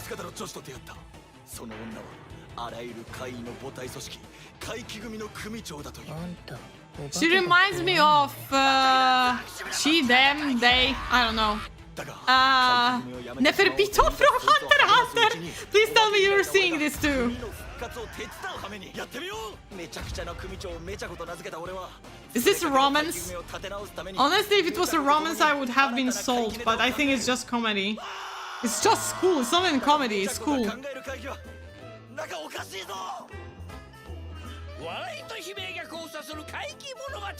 I don't know. I think it's once again one of those anime that are trying too hard to be funny, and I hate when they do that. Stop doing that, please. Just be naturally funny, don't force it. I guess it's a skip. Another skip. Then next one we have Kabushiki Gaisha Magi Lumiere second season. I don't know, the first season. I mean, I think I tried to watch the first episode, but I didn't like it, so I just ignored that. But yeah, I'm going to skip this one because it's the second season and I haven't seen the first one. And then next one we have... I don't have trailer for that. Why? Oh, because it's Maho Shoujo Lyrical Nanoha, never mind. So this is Nanoha Exceeds Gunblaze Vengeance. That's an anime that's sequel to some movie, so we're going to skip that as well because I don't know Nanoha that much. And now we have You and I Are Polar Opposites, or Season 2, or how it is in Japanese. Seihantai na Kimi to Boku second season. So if somebody did not watch and care not to be spoiled, right now 1 minute 46 seconds we're going to be watching a trailer for season 2. So if you don't want to get spoiled after almost 2 minutes, please come back and then you'll be good. You like it? Nice. 夏受験勉強だからみんなで悔いなく過ごせたらいいなって思う Go to the anime? Recommend? Now you're recommending it, huh? Okay, where's the best girl and best boy? Where are they? I mean, I like all the characters, but there are two that are special to my heart. Where are you? This one? No, this is her friend. Ah, yeah, let's go, best girl, best boy. Oh my god, I love them. I love them. Oh, let's go. Give them to me. Give more of them. Oh my god, he's going to be a son. Oh. Okay, I need more of them, please. Let's go. I see a lot of them in the trailer. I'm very happy about that. Let's go. Please. Please, please. Oh, that was cute. Oh, some past or future. I don't know. Our final season? I mean, it's good. It's good that it's not trying to extend its stay, you know? I'm happy that it's not going on forever. It's going to be like a short two-season anime, and you'll have happy, pleasant feelings about this one. So yeah, I'm excited. Absolutely. Absolutely. Love it. Love it. Definitely watching that, obviously. Duh. But yeah, that was it. So we can move on. Very happy that we get second season. Second season is also apparently last season, so we're not going to be prolonging this any longer. And yeah, very happy. Recommend catching up to this one if you ever wanted to watch some kind of romance, but also the romance that actually builds up fun relationships. That's your to-go anime, basically. Buy another, you asshole. You should stay until the very end. How dare you? I'm joking. I'm joking. Have a nice evening, and bye-bye. Nice night, basically. Okay, moving on. We have Kimi no koto ga daisuki na 100 nin no kanojo third season already. I do not watch this anime, so we're going to skip this one and move on to the longest title we got in this season, I guess. 最初のオセは高嶺の花だらけな名門校で学院一同嬢様生活能力皆無を陰ながらお世話することになりました。Rich girl caretaker. I'm secretly the caregiver of the most popular girl in this rich kid school. Great title. Love that.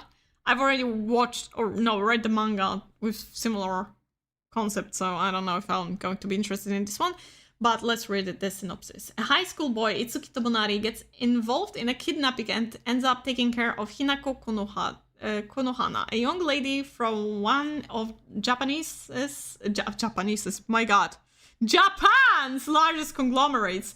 On the surface, Hinako seems to be a brilliant and charming girl, but in reality, she's a lazy girl with no life skills. However, due to family reasons, Hinako has to play the role of the perfect young lady at school. Wanting to protect her, Itsuki takes care of her in a very caring manner. Eventually, Hinako begins to phone on Itsuki with all her might. Now, if Itsuki isn't around, I would hate it. This is a love story that begins with a cute young lady with a gap that transcends the master-servant relationship. Well, it's better master-servant relationship than age gap, right? Let's watch it. Title spoil everything. Next. Unfortunately, the promise is to watch the trailer, so you gotta watch the trailer, but... but yeah. Oh my god, this is the most basic ass trailer ever. Look at those characters. 200 yen? This is how much Fable earns in like 2 hours. Be grateful.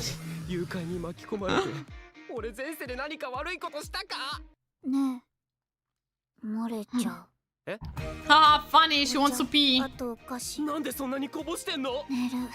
いい高さ。無敵か。 So he cannot like defend her really. He's just okay. What? Okay. 人前だと完璧だな。 I see. Wow, all those characters have no personality whatsoever. 月は誰のお世話係？今の俺はひなこのお世話係 Okay, だ。 right. This trailer doesn't show. I mean, it shows me that this anime is about nothing really. Boring characters. Boring. Okay, skipping that. Moving on. We have a lot of trailers and it's almost and we're 2 hours in, almost 2 hours into stream, so let's speed it up because I gotta go to sleep and to work tomorrow. Grow Up Show, Himawari no Circus Dan. Grow Up Show, Sunflower Circus. In Japan, during the height of its economic boom in the mid-1950s, the circus was a form of entertainment that became a central part of many people's lives. Hello, Mateo! Wait, isn't Bleach 1000 Years Blood War? That was the full title. Season 4 coming out this summer? Yes, we're going to get to that. Because even though I didn't watch the previous season, I've read manga and I want to see what's out there because I don't remember. So we'll watch that.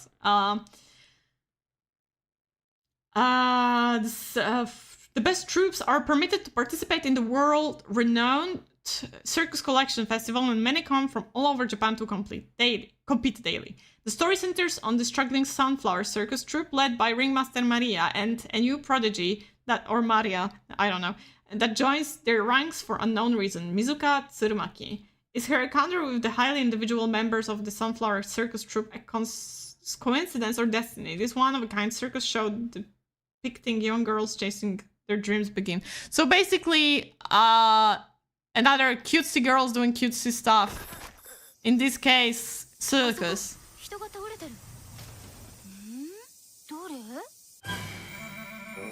Oh, that was a strong jump.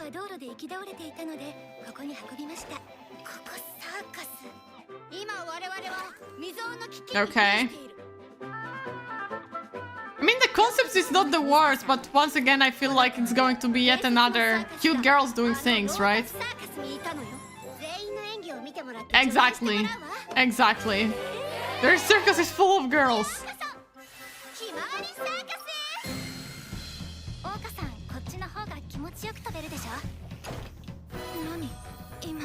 I don't think, and every episode will be about another character who is working on their performance, and in the finale they will have a performance. Of course, it will. I'm sorry, that was like, I'm sorry, I froze for a moment, but this was kind of hot. I gotta admit, this was kind of hot. Anyways, yeah, you know, like there's going to be an issue before the performance, but in the end, the performance will be a success, and they will be all happy, and they'll be like, yeah, let's keep on our Himawari circus, you know. Those anime are way too predictable, you know.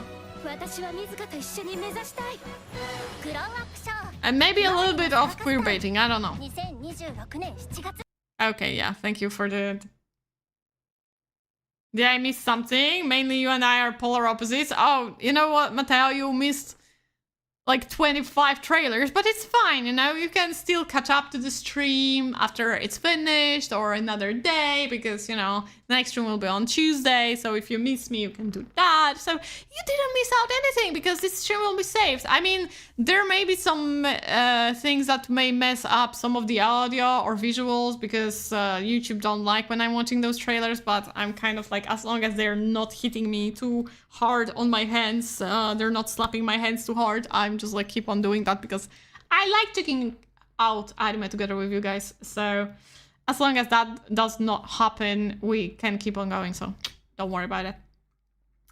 Okay, the next one is Tomei na Yoru. This one, yeah, I'm not going to watch, by the way. It's like, not for me, not for me. Tomei na yoru ni kakeru kimi to me ni mienai koi o shita. Love unseen beneath the clear night sky.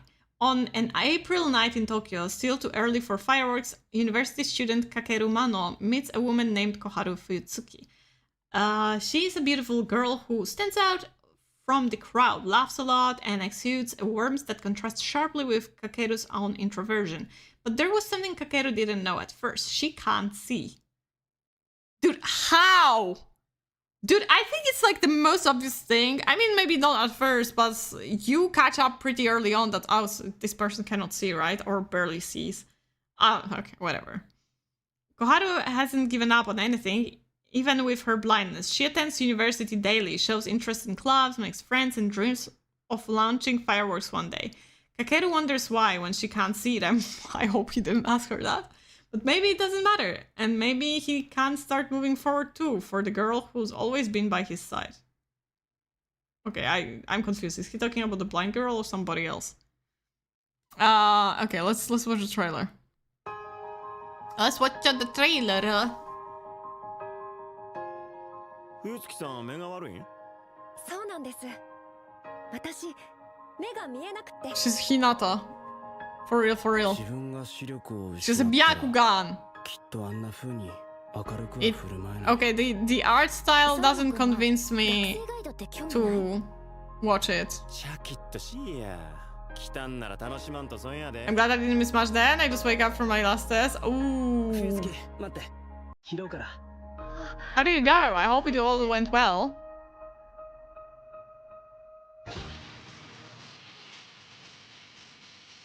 Yeah, it's going to be 白杖が倒れた時なんとなく just 空野さんが拾って just an anime, you know, like this kind of anime that no one really talks about ever. どんな世界 This is the type of anime this one is. 結構 Unfortunately. 残っているものなんですよ Ooh, 見えない冬月が見ている ooh, 世界 guys. はきっと僕とは違うんだ。 I need something more interesting because so far, how many anime did I said like I will check out? Like 5? 4? This is terrible. ここから見え It's る terrible. 景色ってどういう感じ Literally です nothing か that I have not known of. Maybe the cooking one was like kinda something new for me, but other than that, I'm like, this all kind of sucks. Oh yeah, I forgot to tell you, but there's like Hokuto no Ken, Kengoku Zakkotachi no Banka Part 2 is like kind of a spin-off comedy side story for Hokuto no Ken, but once again, I did not watch first season, that's why we're not watching the trailer. And then we have Azur Lane Bisoku Zensin ni, which is second season of Azur Lane. Once again, something that I do not watch, so I'm going to skip that. But for any Azur Lane fans, there's a second season coming out. And moving on to Saikyo de Garashi Uji no Anyaku te Arasoi. I guess I have the trailer for this one. The inspired princess furtive grab for the throne. Delinquents were there. I guess you could call the cooking guy delinquent, but so far no delinquents, unfortunately. The Adresia Empire on the Vogel continent. There is a battle over the throne of such an empire that possesses powerful military and vast territory. With the successor undecided, the children of the emperor are vying to expand their power. However, there was one prince that everyone says will definitely not become the emperor, the seventh prince, Arnold Lakes Adler. The young man who was inferior to his younger twin brother in every way, the dull prince, incompetent and lethargic, Arnold wastes every day just playing around. However, behind the scenes, he is the one of the only 5 SS-class adventurers called Silver. Seeing the intensifying battle for the throne, he decided, I don't want to die, so let's have my little brother become the emperor. Huh? Okay. This is the tale of absurd secret maneuvers of the prince who is uninterested in the title of the emperor. Okay, so they think he's dumb, but he's actually not, but he's just too lazy. The cooking one at least had a unique accent. And yeah, I agree, Tessie. I agree. That's why I'm giving it like a chance. I'm going to watch an episode. Give me the second trailer. Thank you.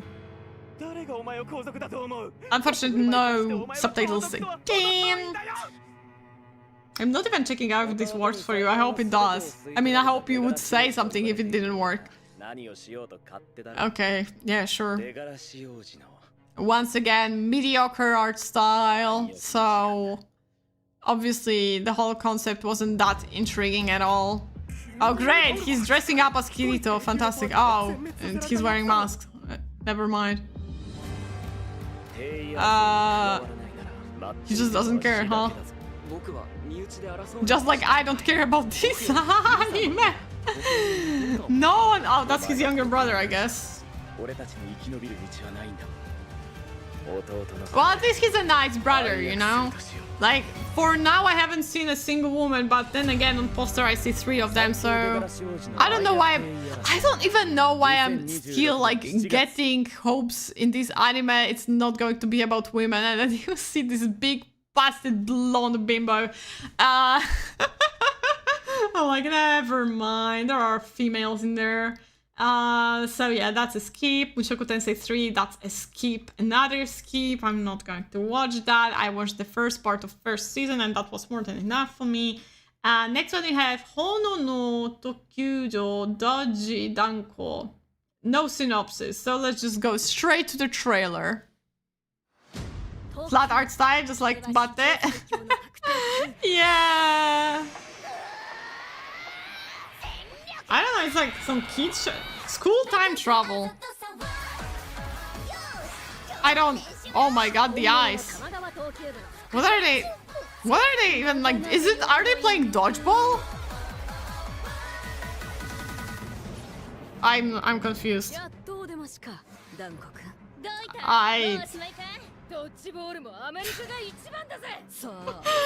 What the fuss? Okay, that's... In a way, it's a unique concept, right? But... No. No Mushoku Tensei-ran? What am I going to talk about, Shipsin? That's... what do you want me to say? That the protagonist is a pedophile? Who likes children? Who says, oh, I'm not going to be like my father, ends up being like his father anyways? I'm still mad that they rinked Bate. The manhwa was so good. Did they? I never... When it comes to manhwa, unfortunately, I don't have that much knowledge. I tried, but I just cannot get myself motivated to do that. Yeah, how fucking bad protagonist is. Yeah, let's just rant about how Rudeus is terrible of a protagonist, and we all hate him because, like, no, he's growing. You know what? You see what you did, Shipsin? I'm back on the track of hating on Rudeus. Rudeus, like, at first he starts off as a perverted child who's like stealing panties, and he's like, oh no, I'm not going to be like my father. And then what? He ends up with how many wives? Three fucking wives, because he cannot contain it himself. And you know, he's going to gaslight everyone into saying, oh no, but they accepted that, they wanted that. But he was the one who said, oh, I only truly love you, Sylphia, which Sylphie, however was her name. And then he's like, oh, I only love her, even though, you know what he said about her at the beginning? Yeah, I'm going to train her into my wife, when she was like, what, 5? 10 at most?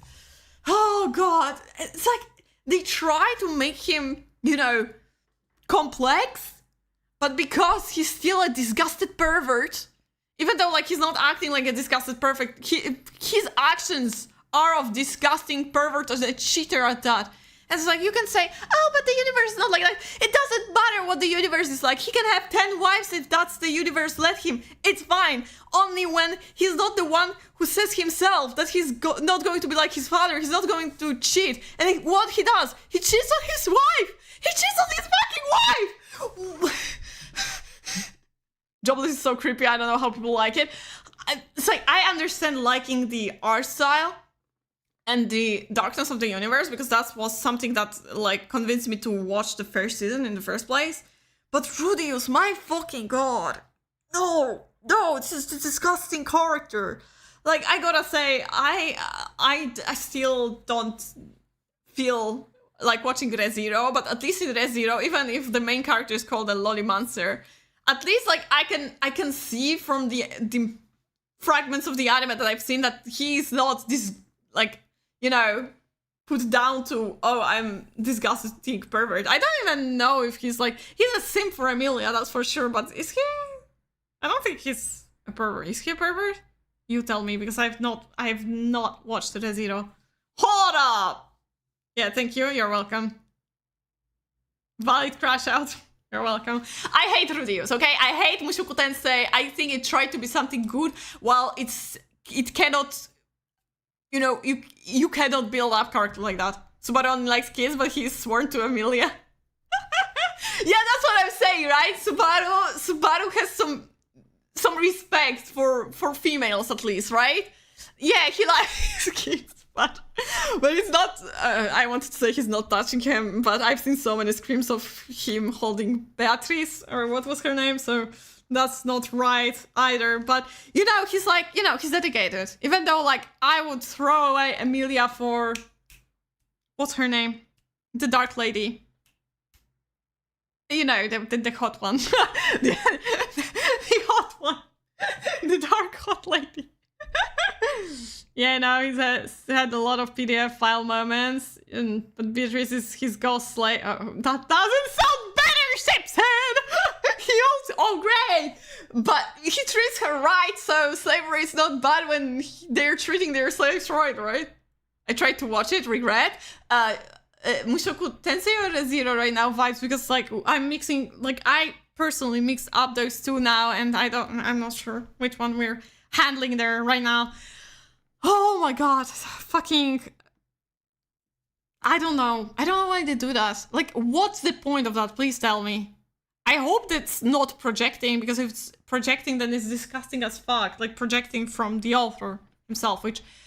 I know Subaru is a self-insert, right? I think he is.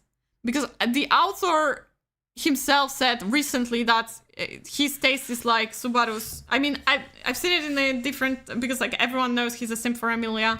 But he said, like, if Subaru ended up in Konosuba, he would fall in love with Aqua. Because Aqua is his type of girl, and their type of women are the same. So he would fall in love with Aqua, which is... you know, jobless. Oh, well, good for you. Don't waste time on that shit. Don't waste time on it. No. Okay, I kind of, like, went full rant during this trailer, but obviously dodgeball is not something that I'm interested in, so we're going to skip this one. And then we have Gai Kotsu Kishisama Tadaima Isekai e Odeke Kakechu, second season. Which, once again, second season didn't watch the first one, so we're skipping that. Oh my god, another long-ass title. When does it stop? Buchigure Reijo wa... Oh, Reijo, great. We didn't have this one yet. Houfuku wo chikaimashita. Madousho no chikara de sokoku wo tadakitsubushimasu.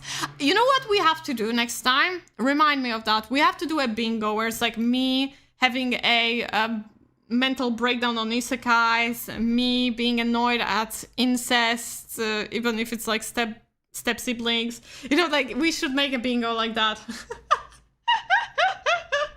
And whoever says bingo first, they will win like a doodle from me or something. That would be a cool idea.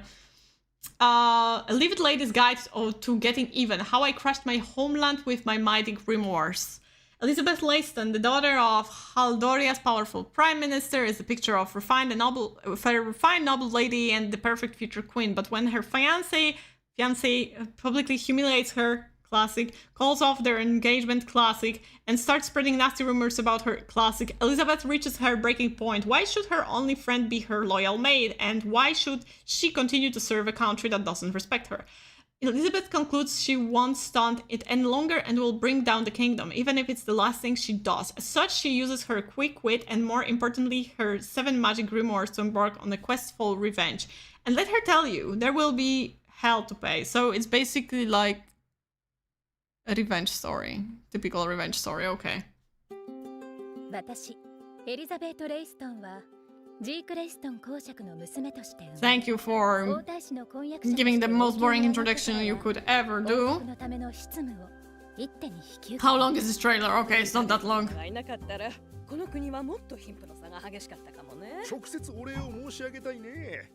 Okay. Great.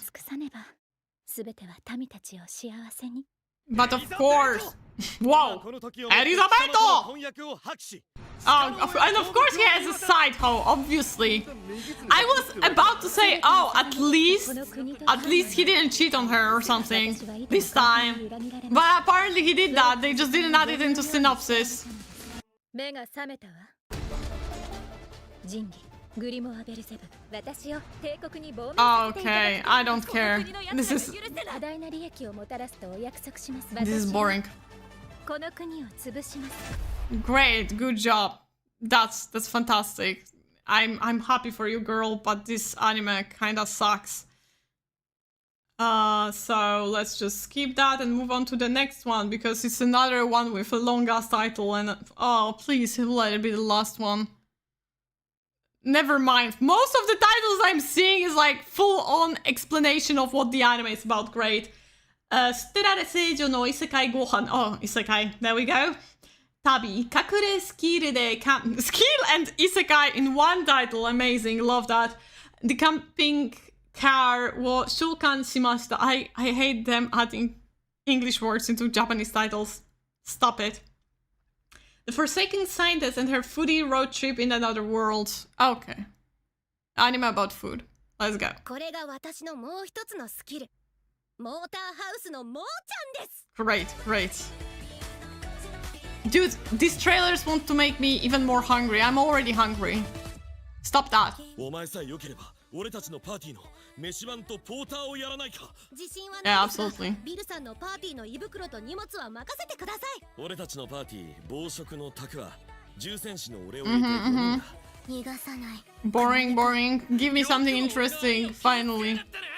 本当にあなたはアリア Dude, の殻をと I wonder who watches that, right? Because someone has to. Somebody has to. よろしくお願いします。 Like, it's impossible that they just choose, like they had to have enough sales for novel or manga or whatever this was for them to decide, yeah, this one, we're going to animate this one. I don't know. I don't know. It has to be like that, right? Right? It's like, so basically campfire cooking. Yeah, it's like the one from Mappa, the one when it's like the guy's cooking, but a ripoff, basically. Okay, we don't care about that. Yeah, that's a skip. Oh, this season is terrible. I know summer seasons, for me at least, are usually the weakest, but this year it's absolutely dreadful. It's bad. It's pure. It's like it's bad. Okay. Next one we have Sayonara Lara. Goodbye, Lara. Long, long ago, there lived a mermaid princess named Lara. She was raised with love by her father, the king of the sea, and her sisters. One day, Lara fell in love with a human prince. Oh, okay, so it's a little mermaid who lived on land. It was a forbidden love, one that was not allowed in the world of mermaids. Still, Lara journeyed to the surface with a potion given to her from the witch Grace. Yes, it's one-on-one, Little Mermaid. She became human, but the potion came at a cost. Failed to find true love, and she would turn into foam and vanish into the ocean. Oh, that's the original version. Though she was a princess of the sea, Lara chose love, yet her wish went unfulfilled, and she vanishes into the sea. Huh? Wait, what? I was like, what? Spoiler! In the synopsis, Lara awakens once more in Lake Biwa to finally search for her true love. Wow, okay, they gave me a plot twist at the end of the synopsis, I gotta admit it. This surprised me, so let's see the trailer. But she is like, the hair color is the same, the eye color is the same, I think, or no? Her father is kind of hotter than... I like the... Oh, I really like the art style, it's like kind of shoujo, classic shoujo-esque style. I like this one. Oh, it's going to be a girl? That's her true love? Wait a minute. Okay, no, stop. Now they're starting to convince me.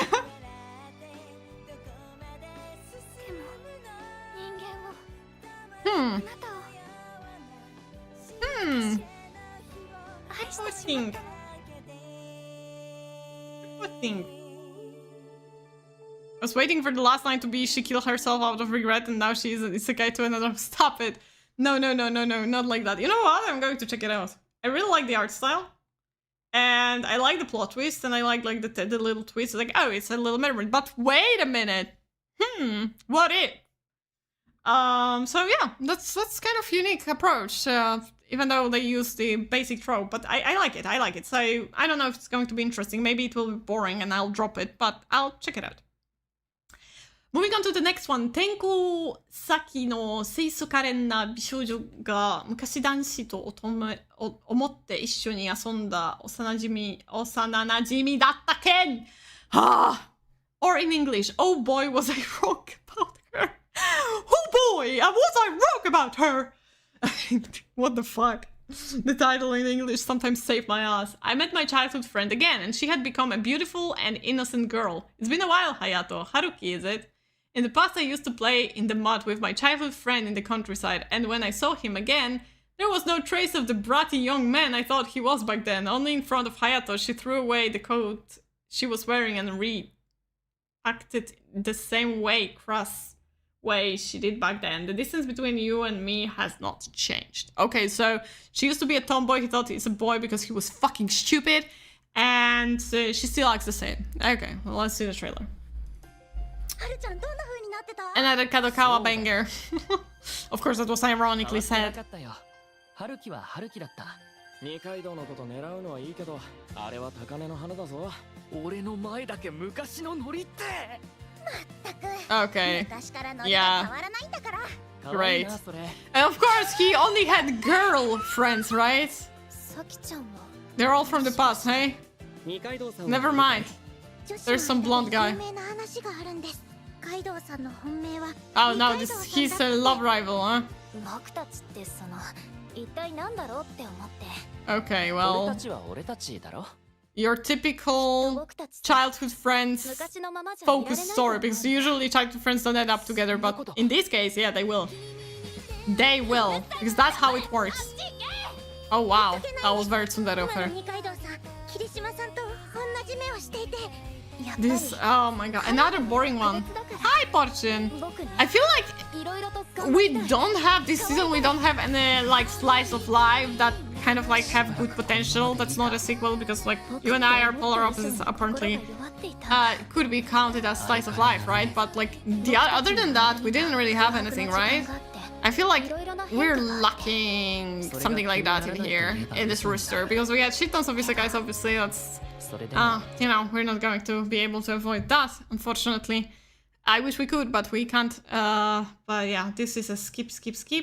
Moving on to Kimi ga shinu made koi o shitai. I want to love you till your dying day. Okay, interesting. The death of Shina Totsuki's roommate is casually announced at the start of class, and the day carries on as usual. In an orphanage that raises children as soldiers. Oh, okay. Oh, wait. I'm kind of looking in. That is nothing new to the residents, with their home country embroiled in war that has dragged on for too many years and shows no signs of stopping. The institution's children are sent off to die in a battle every day. Okay, that's kind of dark. In contrast to the other orphans, Shina is deeply disturbed by the ongoing conflict and wishes for it to end. On the night of her roommate's death, Shina met a blood-covered girl who remained jubilant despite the condition she was in. The next day, the girl appears as a new student in Shina's class and introduces herself as Mimi Kagari. Initially thought to be a school myth, Mimi is said to be a secret weapon of the orphanage, a girl who cannot die. Assigned as Shina's new roommate, Mimi hopes to get along with her and get accustomed to school life. However, unsettled by Mimi's carefree attitude toward the war, Shina struggles to accept the world they live in, all while their unusual friendship flourishes amid the bleak situation. Okay, let's watch the trailer. That's actually interesting. Okay, that's Moe Moe Kyun, of course, yeah. I hope that's not another, like, girls love bait, which, like, you think the concept is interesting, like with the mermaid one, but then it's so slow and boring to watch, that's impossible. So I worry that it's going to be the same in this case. I like the soundtrack so far, though. And I like the concept. The concept of being at war and sending children. That's cool. That's cool. That's really cool. but I want it not to be boring. Because this is where they often fail, right? Like, it gets boring. She kind of looks like the girl from Witch Watch, the protagonist from Witch Watch. Because around the trailer, they didn't really show anything interesting, so I feel like I will check it out. I will see how it goes, but I feel like it's going to get boring, unfortunately. Like, the concept is great, I love that, but I feel like it's going to drop down for the sake of boring moments. That's kind of sad, because the concept itself is pretty interesting. So, we'll see. But I'm going to check it out. Okay, next one. Actually, I don't have trailer for this one. I think it's the one where it's just animated pictures of manhwa manga or something like that. Manga. So I'm just going to read that. Migawari Reijo sukutta no wa reikoku muji na kori no oji no ai deshita. As the illegitimate daughter of a content he's made, Katrina was born into miserable circumstances, and now that she has lost her mother, the treatment from her stepsisters and stepmother, the Countess, has only grown worse. One day, her stepsister receives a royal order to move to the northern outskirts due to her unseemly behavior and a recent party. There she is to learn proper conduct under the tutelage of the resident prince. Rumored to be the cruel man, not wanting to subject her daughter to such punishment, the Countess decides to send Katrina instead. Katrina arrives in the north shaking in fear, but contrary to the stories, the merciless and cold-hearted prince is kinder than she believed. Might the pure-hearted Katrina find love in the wintry countryside? Okay. We don't have trailer for that, unfortunately. I mean, there is one. But it's a sheet one. Okay, it's a sheet one. Let me. Oh, great. There's an error. Never mind. Yeah, I'm not going to care enough. It's basically, it's not worth even watching because it's a quality of animated, like, barely animated pictures, so we don't want that. Anyways, moving on to Tai Ari deshita. Ojo-sama wa kakuto game nante shinai. Young ladies don't play fighting games. A hot fighting game played at the girls' school. Aya transferred into Kuromi Girls' Academy a month ago with the goal of changing herself into a proper lady. After meeting the breathtaking Shirayuki, Aya is blown away by her elegance and posterity. Imagine her surprise when she finds Shirayuki after school playing a fighting game, and if that wasn't perplexing enough, she is challenged to a duel by the unladylike Shirayuki.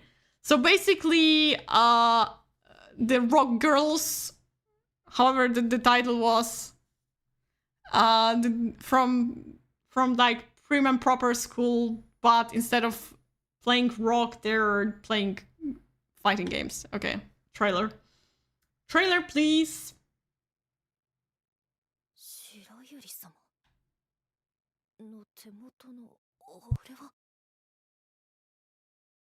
Oh no, she's gaming. Yeah, you know what? I think I'd rather play on my own than watch. Oh my god. Are they playing Tekken?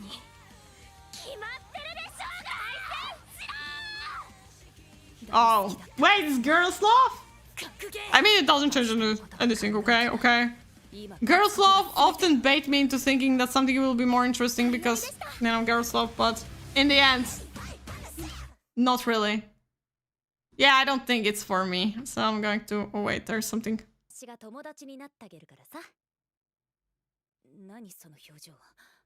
Okay, yeah.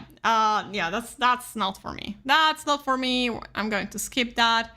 And we're moving on to... Okay, there's going to be a warning. Because Grand Blue Season 3, I'm going to warn you because I know, like, it's a third season, so you may have not seen previous two. So if you don't want to spoil yourself, 1 minute 23 seconds of the trailer playing right now.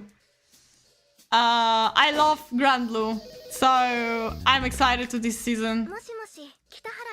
Although it doesn't hit as hard as like when you first time watch it, it's still fun.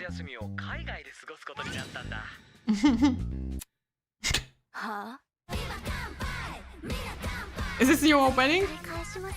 Or ending? Katsukunare, my friend!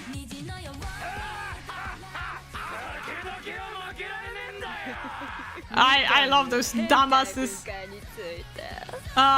What was that? Oh my god. 腹をいってらっしゃい。 Maybe that's an opening. どこかへ連れて行ってもらえませんか？ Oh, there's a MILF. Wow. A Gyaru? Ooh! Some Robin's development? What the fuck?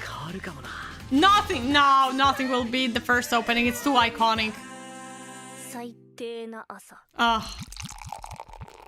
Oh, let's go. The alcohol. I love Grand Blue. Obviously, I'm going to watch that. Obviously, I'm going to watch that. I'm excited for the third season. So, epic.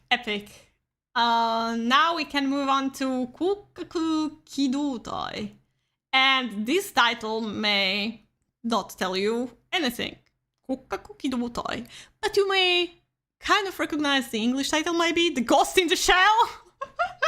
Which also is the title that I know it under, so yeah. In the year 2029, which very soon by the way, Niihama City has become a technologically advanced metropolis. Due to the great improvement in cybernetics, its citizens are able to replace their limbs with robotic parts. The world is now more interconnected than ever before, and the city's public security section 9 is responsible for combating corruption, terrorism, and other dangerous threats following this shift towards globalization. The strong-willed Major Motoko Kusanagi of section 9 heads a case involving a mysterious hacker known only as the Puppet Master, who leaves a trail of victims stripped of their memories. Like many in this futuristic world, the Puppet Master's body is almost entirely robotic, giving them incredible power.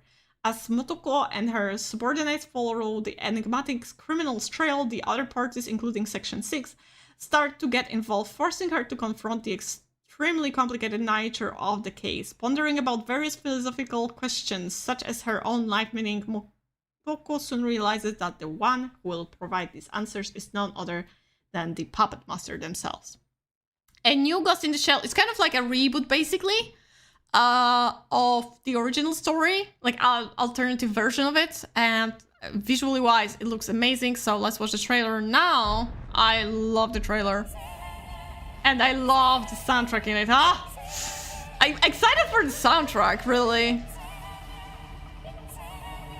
So yeah, retro, Science Saru this season.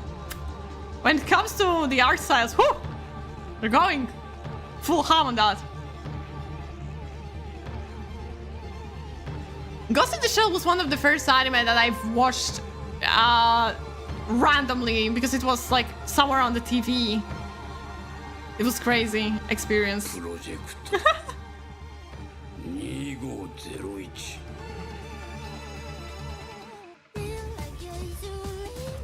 Let's go. They're going to mute this part probably of the stream because of the music. It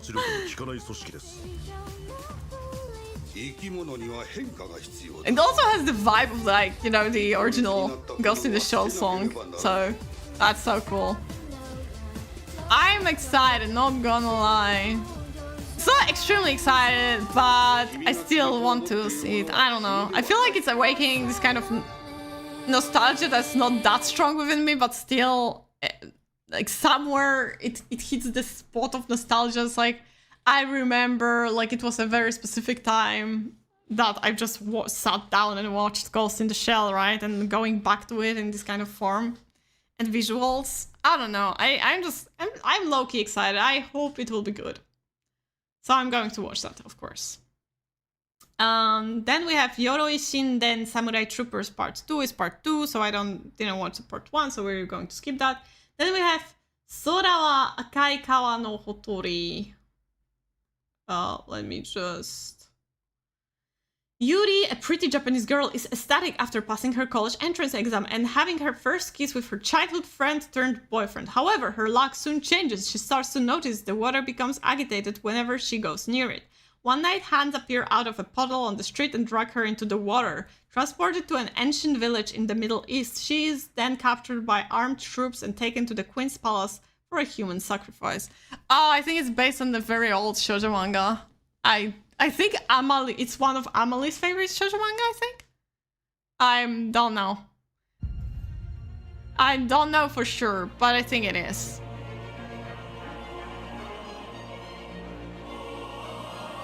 I think so.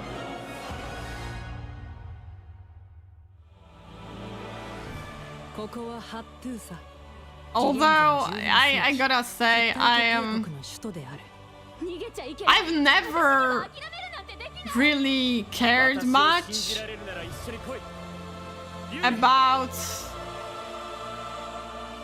childhood friend turned boyfriend who? I have a new hoe in the past now. But yeah, I never really cared about those kind of stories. I don't know. I know a lot of girls like when it's like, oh, main girl is so powerful and all of that. And, you know, sometimes I like it too. But it's just like, it never really appealed to me that much. I think I just like, in the end, I got so used to girls being damsel in distress that I don't mind that. Or maybe I just like looking at guys in action more. Probably that. Probably not. But yeah, for me, it's a skip. For me, it's a skip personally. Then we have Clevata's second season. For some goddamn knows what reason they decided making second season is a good choice. Clevat's was one of the greatest disappointments. After like 3 episodes, it fell down so hard. It's sad to even talk about, so let's keep that. Then we have Katai Nakano Osan Kensei Naru second season, so that's a skip as well from watching because I haven't seen the first one. Yeah, hell yeah! I wonder how boring it is. Oh, okay, yeah, let's not talk about it. Yeah, let's not remind ourselves of that. And the next one we have is Ibitte Konai Gibo Togishi. My mother-in-law and sister-in-law who don't bully me. You see, that's what I talked when I said, oh, we're going to have a Cinderella. Even though the Cinderella appeared even earlier on, we have, once again, Cinderella trope. Mia is the illegitimate child of a certain prominent family. When her mother dies, she's convinced she knows what awaits her in her new home. A life of servitude and misery at the hands of her wicked stepmother and stepsisters. Yet when she finally meets the women, she expects to treat her like dirt. They actually end up being sweet. Yeah, kinda, you know. What a strong title, I know. I know, guys, I know.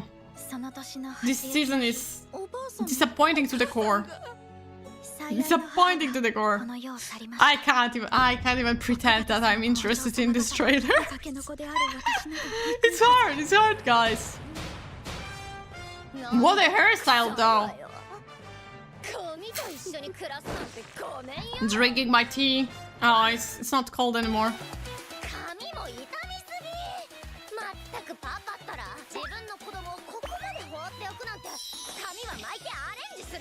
Wow. Okay.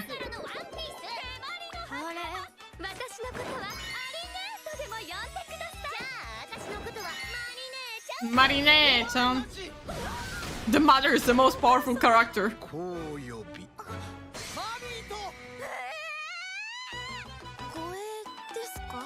Oh, this doggo. Hello, 2011. Hi. Welcome in. We're at 39th trailer out of 54, so we're getting closer to the end, thank God. Because this one was, you know, whatever. Moving on, I'm not going to watch that. Tefuda ga ume no Victoria, Victoria of many faces. In an age when spies act behind the scenes in Neverland, Chloe spends her days successfully carrying out even the most difficult missions due to her unparalleled disguise skills and martial arts abilities. Oh, so basically a spy family. However, after the betrayal of her boss, she suddenly disappears. As Chloe plans to redo her life as the ordinary citizen, Victoria is in the neighboring kingdom of Ashbury, striving for a normal life. However, Victoria's peaceful life is abruptly cut short as she begins to get involved with many people. In this new land, she experiences abilities from her days as a spy come to in far more useful than she ever expected. On the other hand, the second prince and the pursuer of the organization, amongst others, take an interest in Victoria's strength, and many shadows close in on the one with all the cards in her hands. Okay, that's... Sometimes those synopses are so confusing. I'm just like, I start to get lost in what I'm reading because it gets nowhere, you know? I'm just like reading that, it's like, what do they mean by that? It's like, basically, like, they don't even know what they want to write in the synopsis. It's crazy. It's cray-cray.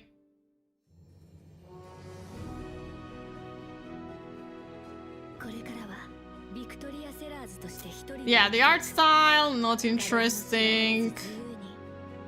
Character looks boring. Oh, great. Kudere child.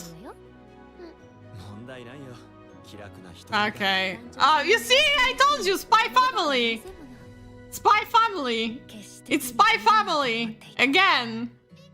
Hey, Spy Family, can I copy your homework? Yes, please, but make it a little bit different. No problem, we're doing it from POV of female Lloyd. Yeah, okay, that's... No, thank you. So that's a skip. Then we have Otoma Game Sekai wa Mobu ni Kibishii Sekai desu, second season. So we're skipping that because I haven't seen the previous one. Yojo Senki 2, if somebody was excited. I heard good things about Yojo Senki as one of those rare isekais that are actually good. But once again, I don't know how much to trust people with isekais. So maybe one day I'll watch it. Not for now. For now, if you wanted to watch second season, it's coming out soon. For real, right? Then we have Thunder 3. Thunder 3. Wait, let me... okay. Thunder 3. Three ordinary schoolboys come into possession of a DVD that supposedly opens a gateway to a parallel universe. But when their backs are turned, Pyontaro's little sister Futaba passes through and gets kidnapped by the aliens that have overrun their version of Earth. Discovering that their cartoonish bodies make them Superman in hyper-realistic parallel universe, the boys set out to rescue Futaba. Oh, now I understand why people... Because I've seen the trailer of that. It's like 3D, right? And I've seen people writing, oh, they're not showing that part. I guess like the hyper-realistic... Which hyper-realistic will always remind me of like old creepypastas when it's like, and he had hyper-realistic eyes with hyper-realistic blood. But yeah, I guess, yeah, okay.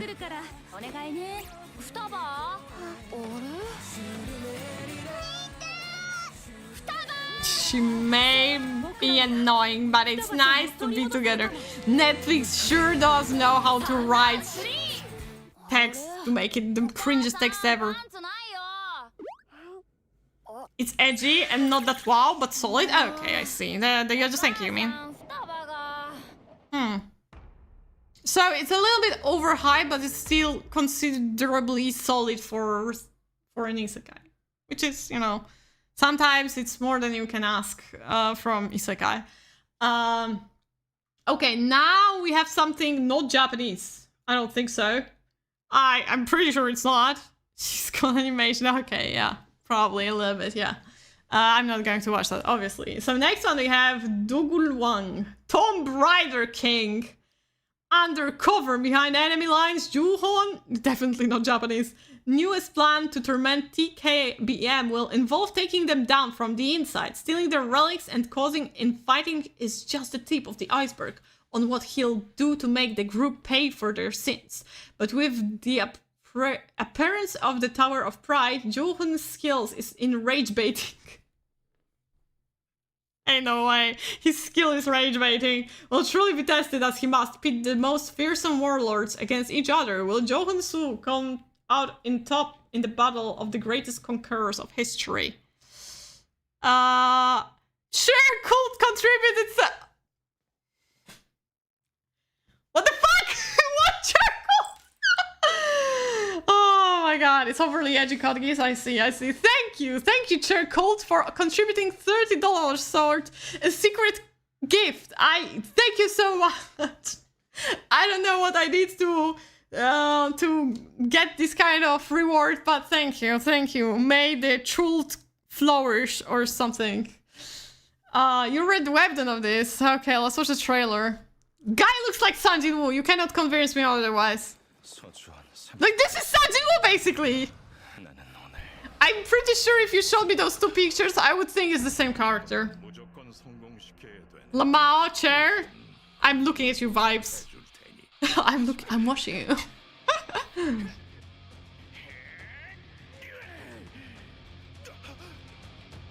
There's some strange cult here. I'm not even aware why. Oh, you've not been...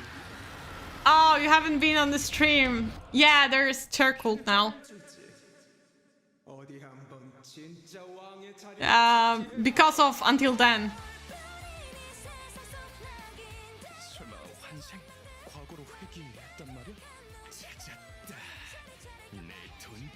I mean, I gotta say, at least he looks like he has personality in comparison to Sun Jin-woo. And like the concept itself of being an asshole to guys that are assholes, I can accept that, you know. First 50 chapters okay, but after 150 I got bored. Like the cultivation crop with overpowered MC that every time got stronger and stronger. Ah, I see. It's bad. It's too bad because I feel the concept itself, if they didn't in like, you know, stretch it out that long, I think it would be fun. We all belong to the chair cult, the truth. Except all. Yeah, exactly. So yeah, for me that's a skip because like I don't listen. I got very discouraged to watch any of these kind of things, unfortunately. So I'm not going to. But we can move on to the next one, which is called Mebius Dust. 10 years after a mysterious meteorite crashes to Earth, people called Rams carriers develop superhuman abilities called Rams. However, those who develop these special abilities can only survive in the presence of the Mebius Dust, released by a giant crystal, and so they are forbidden from leaving the town of Shinkatsushika. Within Shinkatsushika, Rams career children use their Rams to play a territory-conquering game to elevate their boredom at being unable to leave town.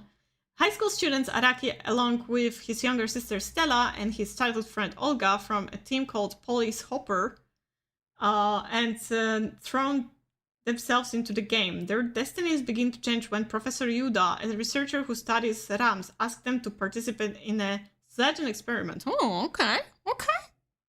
Still, I probably watched it, forgot how the plot went, so it could be good. A good 4 times 4 of anime. Yeah, I guess. Okay, let's see the Mebius Dust, because it sounds interesting. Finally, something that sounds interesting. And they're playing Capture the Flag.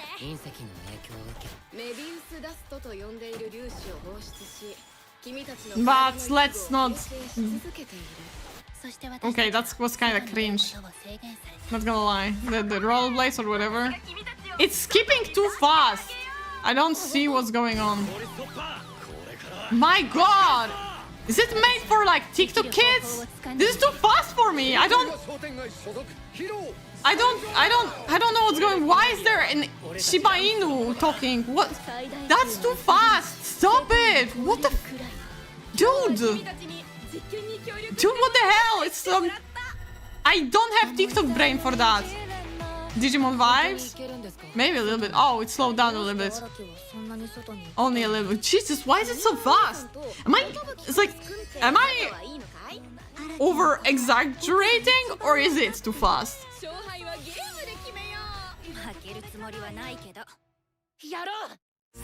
This season's Jinja.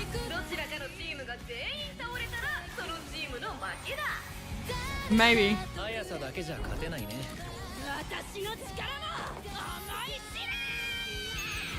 Okay, so they have superpowers. Oh, right, they have superpowers because of the crystal. I forgot about that part. Sorry. So I guess the dog also has a superpower or something.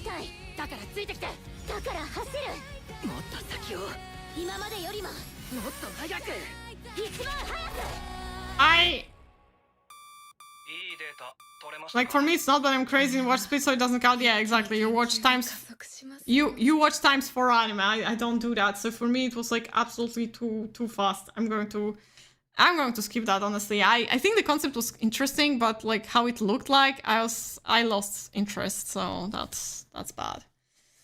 Okay, next one. Ryomin Zeronin Start or Reinin, I don't know. Start no Henkyo Ryushu-sama. The Frontier Lord begins with 0 subjects. Wow, great. Dias finally returns home after decades of war. He's hailed a hero and promptly rewarded with his own domain, which turns out to be little more than empty plains. Population 0. Dias, who has only ever known battle, finds himself at loss. How is he supposed to survive, let alone cultivate his territory into a thriving, prosperous dominion when there's nothing but grass as far as he can see? Fortunately for Diaz, a horned girl by the name of Alna is about to show him there's more to the plains than meets the eye. Good that she's horned, not horny, because then we would have a hentai. Okay. Skip as in watched 4 times speed. No, skip as in skip. Not watch. Okay, so at least the guy doesn't look like your typical protagonist. Yay, question mark. But then again, how low our expectations are to be impressed by this kind of small difference.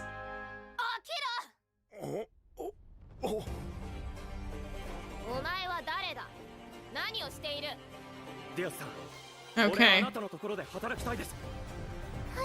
Oh great, Moe Moe Kyun, guys.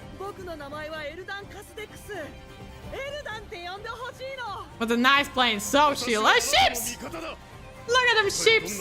Wait, I need to get back to the ships. Look at them, so cute! Oh my god, look at their little legs! Ah, they're adorable, I'm sorry. Well, one good thing about this anime are those sheep.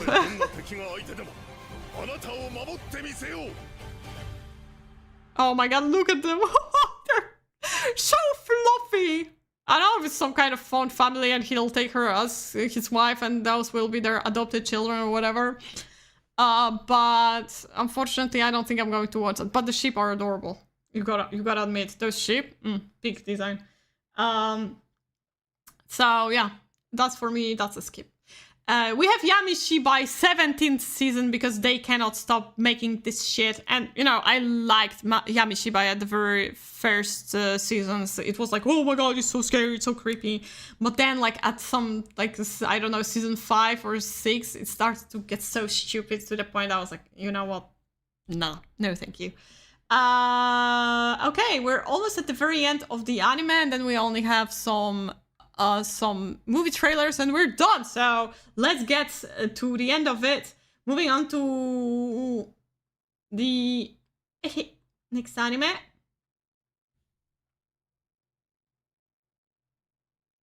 Hey, but no spoilers. I don't know. I just that's just how I wish it could be, but I don't know if it will be. Oh, this one I've seen the trailer of. Futsutsuka no akujo de wa gozaimasu ga. Sugu chōshō torikaeden. Though I am an inept villainess. Within the kingdom of A's opulent inner court is the thriving maiden court, where the empress and the 4 imperial consorts are chosen from 5 prominent clans. Among them, one pristine consort in training, Reirin Ko, stands out as the perfect candidate for the future empress. Her virtue and elegance are unrivaled, and she is flawless, save for her extremely sick constitution. Compared to the court's gentle butterfly, the boorish Keigetsu is like a sewer rat. Whoa, okay. That's a little bit drastic. Always staring at Reirin with bitter envy, Keigetsu is a disgrace to the maiden court. During the night of a rare comet sighting, Keigetsu's jealousy reaches its peak, and she attempts to murder Reirin by pushing her off a balcony.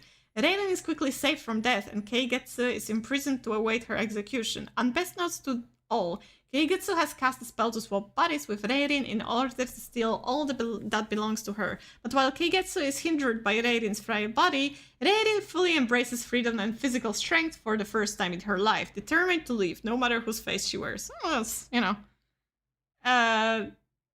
using this as an opportunity is kind of cool. Wonder how strong villainess are this season. Yeah, let's see the trailer of this villainess. I mean, I don't know if it's about villainess or not. That's the good girl, right? That's the good one. Ah, can you feel the China?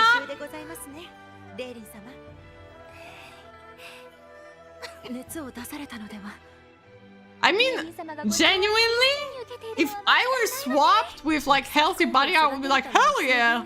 Imagine you have cancer and then you swap body and you don't have cancer anymore. Like, isn't that amazing? The art style is not too bad. I mean, of course, she has kinder eyes when she's not a bitch.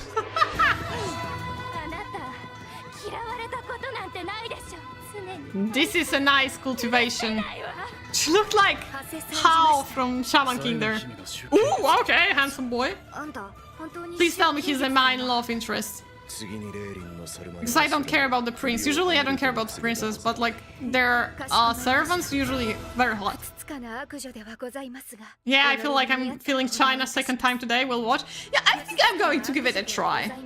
I don't know. It's like it all depends on how they will run the romance. If there's going to be a romance. I don't know if there's going to be a romance. Wait, is there a tag romance?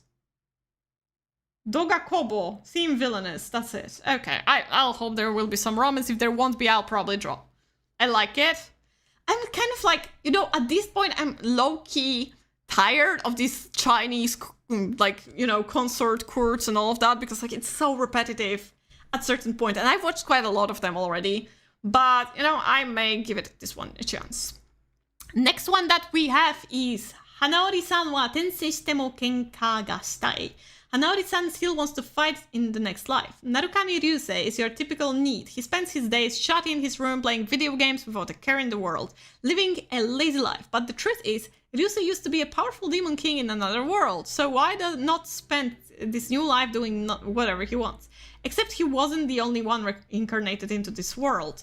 The hero who struck him down is here too, and she's a really cute high school girl.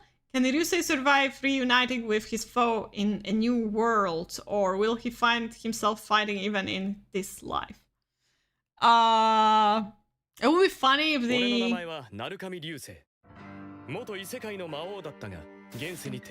the hero was used to be you know, a guy as well and turned into a girl. Oh my god, but he's a teacher and she's a student. Fuck off! Get this shit away from me. Disgusting! Get this away from me. No, no, thank you. Is this romance?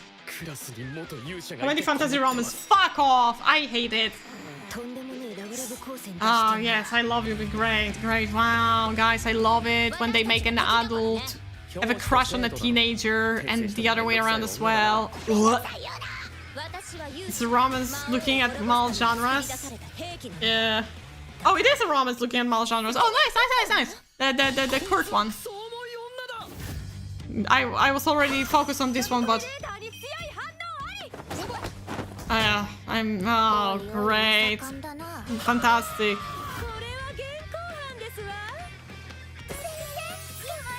Oh my god. If the isekai is 50 years old, it's okay.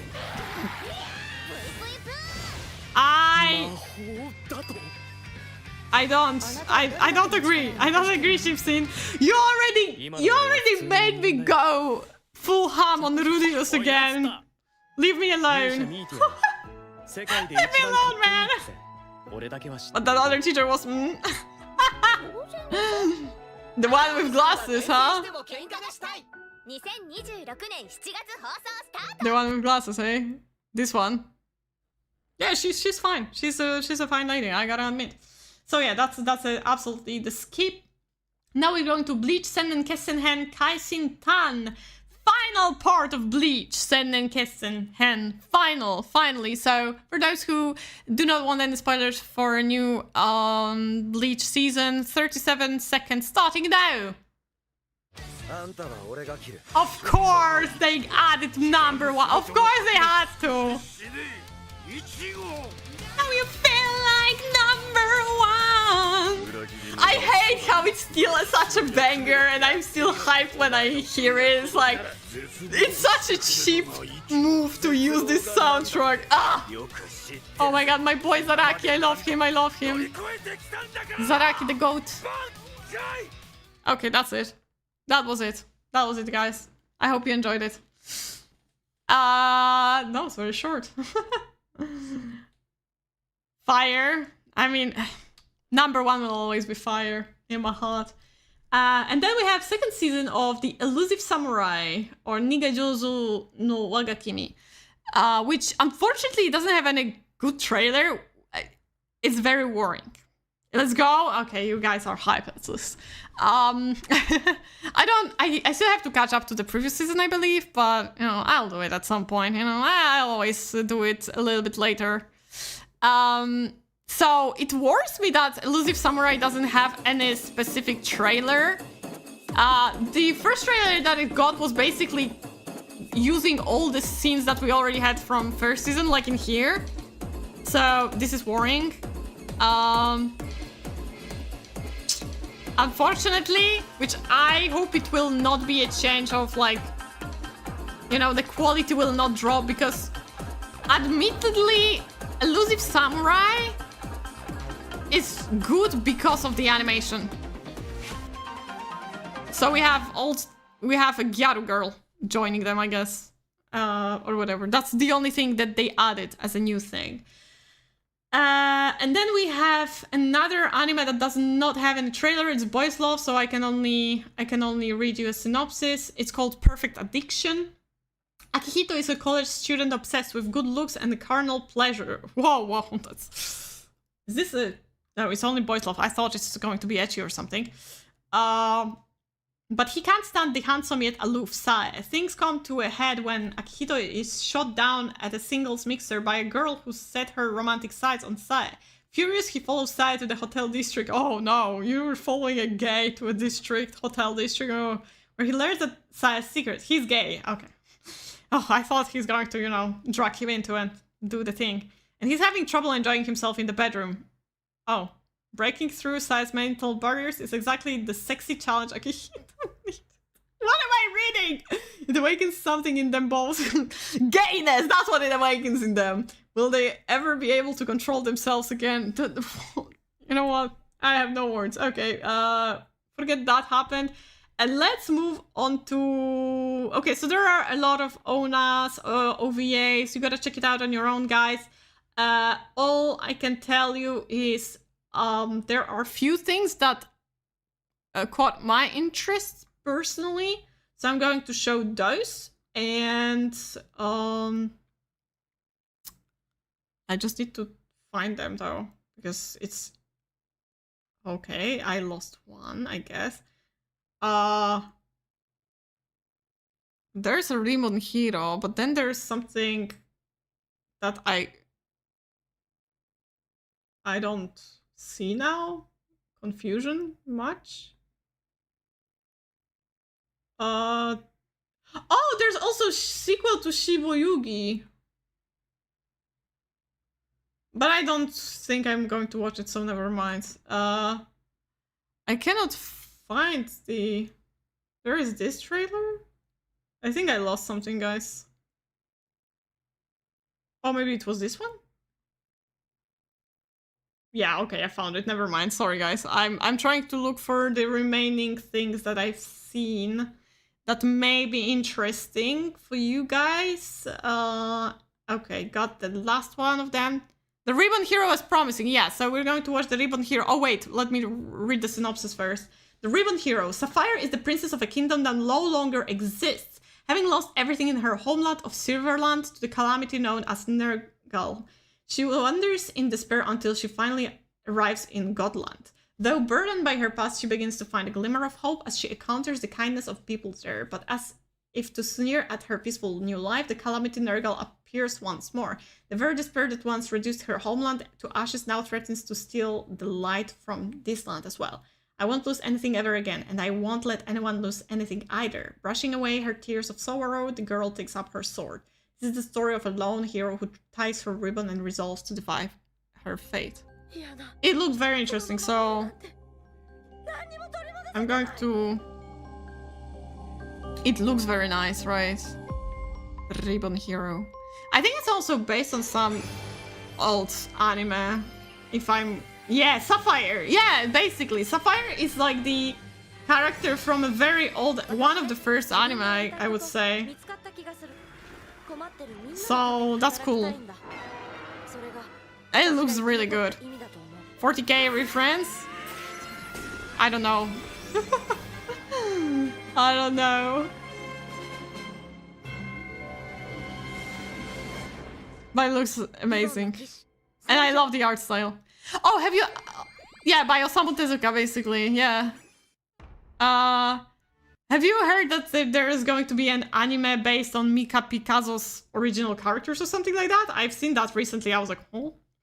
Another thing that I have on the list is Ji Guaniju, False Memory. In order to go back to the past, Guanchao tries hard to find the burning stone that activates the time gun, but accidentally falls into the Memory Management Bureau. Only by conquering the bug people in the memory layer can he return to reality. With the help of administrators such as Fantang and Baizhong, can Guanchao successfully complete the task?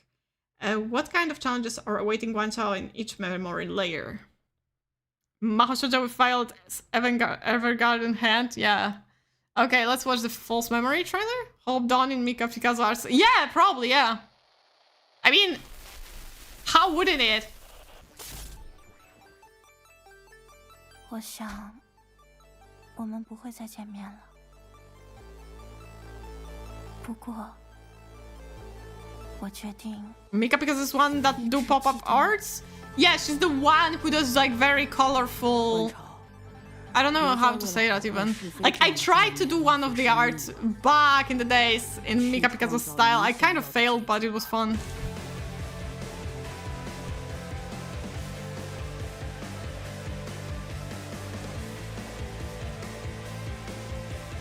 I wish it showed something specific in this trailer, but unfortunately, like, aesthetic-wise, it looks amazing. But will it be cool, like, plot-wise? It was really good art. I think I love it, but I don't think I captured Mika Pikazu's art style, though. That's what I'm trying to say. Like, you know, I'm not trying to downgrade it. I still love it to this day. Even though the design itself is no more the same, but yeah, I really like that.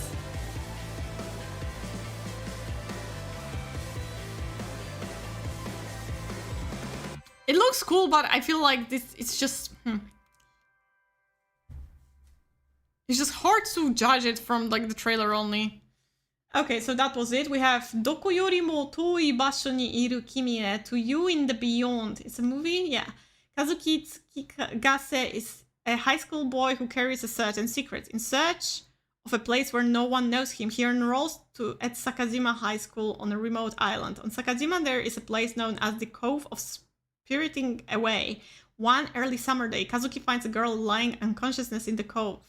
The girl Nanao, 16 years old, later regains consciousness in the hospital, but her identity remains unknown. What is the meaning behind the word 1974 that she murmured? Touching boy meets girl's story. Okay, let's see the trailer here.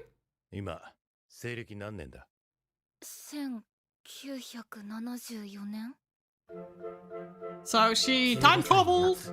不思議な女の子に出会った。ねえ、和樹。話さなきゃいけないことがあるの。あの子どうしてこんな場所に Probably those kind of movies are like you hope it's going to be deep, but then you kind of get bored during, like, while watching them. But it looks beautiful though. And I also like, I love the aesthetic of those small islands, and it's just like you have this kind of close community and the mystery around something happening, something mysterious happening. I like this kind of vibe, but I don't know how cool it will be. どこよりも遠い場所にいる君へ I think I'll watch it though. I think I'll watch it. I mean, it looks nice. I gotta say, it looks nice. I just hope it will be emotional. Last three, we have Kimi to Hanabi to Yakusoku. Set around the Nagaoka Festival Grand Fireworks Show, one of Japan's three major firework displays. This story follows two high school students, Makoto and Akira. Though they live far apart in Tokyo and have never met, their lives are unexpectedly brought together by a single mysterious painting of a firework. Drawn together by this strange connection, the two grow closer as time runs short. As the festival approaches, Makoto and Akira are faced with a decision that will change their futures forever. Okay, that's very... that doesn't tell me nothing, but... 運命って信じる？ Let me see the trailer. ハルバーバが言ってたんだ。 Oh my god, let's stop with these camera angles. そしてお前 Never mind, the art style kinda mid. どういうこと？僕はこの絵を描いてない。葉山、この絵を調べたい。 The voice acting also not really... doesn't sound good. Huh. 君はもしかして。戦時中でも Oh, 未来でも she's from the 好 past. きって言えねえまま Wait, 会えなくなるの Swapped は her? 悲しいな。 I don't know anymore. 花火の絵の謎とともに明かされる時を超えた儚くも切ないラブストーリー。 Love story. もっと一緒にいたかったな。誠、一生懸命生きろ。過去から託されたんです。絶対。Hmm. I don't know, I feel like... 約束と That's not for me. It's like, you know, it's pretty... I think they showed a little bit too much in this. Like, I have one big problem with anime movies. I'm putting them to plan to watch and forget about them because they're... Yeah, that's the problem. Yeah, I feel that because they're airing a few months after. Unfortunately, that's what happens and I hate that as well. I hate that as well. Okay, let's watch Sekiro trailer. I have not played Sekiro, so maybe if I watch it, I won't have to play it anymore, you know? Like, you know, I'll know the story, so why playing the game? But we have anime, Sekiro No Defeat, and it's going to be a movie. The time is Sengoku. Japan is fractured into many independent nations entangled in ceaseless war. At the center lies Ashina, a land of sacred earth and ancient mystery. 2 decades after Sword Sent Isshin, Ashina reclaimed the region in a brutal coup. A new threat emerges from within. The Interior Ministry, desperate to protect his homeland, Isshin's grandson Genichiro turns to forbidden powers. The only hope lies in a kidnapped boy, the divine heir, and his silent protector, a loyal shinobi known only as Sekiro. This is the story of a lord and his retainer, and their quest to restore balance to a nation on the edge. Ooh, Sekiro anime. It didn't work like that? No? I think it works like that. I think it works like that. I think... Oh, this... Okay, this one? Please don't... Like, it reminds me... I didn't even watch Dororo, but it reminds me of, like, Dororo's poster. I hope they do the game justice. I mean, visually wise, it looks pretty good so far. And they have Tsuda as a voice actor? Hmm? Yeah, it's Sekiro, 100% is body against Oh, damn. We gotta hit. Oh, actually, never mind. I'm not.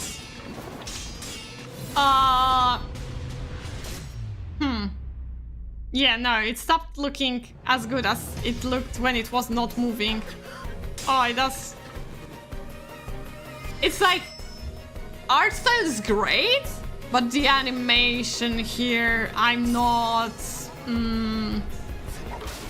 I don't think I like it that much. But that's the thing, isn't like Sekiro and like kind of like when you don't play him, isn't he like on the outside looking like kind of boring characters? Like, you know, he doesn't talk much or anything, so it's kind of a kudere. So I don't know. Maybe I'll check it out, maybe not. I don't know yet, because it's a movie, so God knows when it will come out and where it will come out. And the last one is One Piece Heroines, which I'm excited about. I couldn't get the cards, so at least I can watch the anime. みゆちゃん、私は戦いたいの。あなたの作った靴で。Nami-chan! 装飾を施そう。 靴底の Them blonde guys being into Nami 私たち are の robbing. ランウェイの天井にある。 So that's it about heroines. That's only like one episode. I like those spin-offs from One Piece. Like, dude, of course it won't be like as good as was it Fun Letter? That was the title. It won't be as good as this one, but I still. Why is fourth season of Re:Zero on second place? of the most popular anime. What's going on? Yeah, One Piece fan letter was amazing. I don't think it's going to be as good as this one, but it's still going to be hopefully enjoyable. And that was it, guys. That was it. I hope you find yourself some anime to watch. I know it's rough this time, but there are like few anime that we can look forward to, hopefully, and hopefully those that I'm the most excited about won't disappoint me. But we'll see, because it's dope. It is dope, absolutely dope. Probably, I don't know, because I did not watch Re:Zero season 4, but I'm glad that it got better, because season 3 looked boring as fuck, not gonna lie, from what I've seen. But yeah, that was it. Hope you enjoyed yourself. 3 hours, managed to do that. Hell yeah. Hopefully they won't flop. Hopefully. And I sure hope they won't. But once again, that was it for today. Thank you so much for joining me in this journey. Highly appreciate it, because I still have some work to do during weekends. We will hear each other. This usually... Or could I stream on Saturday? Sunday, I mean? Maybe not this Sunday, you know, I need to get my shit together. Unless I'll decide that I want to... No, I think I have to catch up to anime, never mind. I have to catch up to anime, I'm sorry, guys. I'll do that, and then we'll do Cozy Sunday stream at some point. But for now, I have to get my shit together with anime. So once again, thank you so much. And see you next time. Tuesday we're playing... no, we're drawing. We're drawing from the series Can I Draw Your Oshi? So I'm going to draw a VTuber gal this time. You probably could guess from the silhouette. And till next time, have a nice weekend. And beware of the heat if the heat has come to your country. Stay safe, stay hydrated.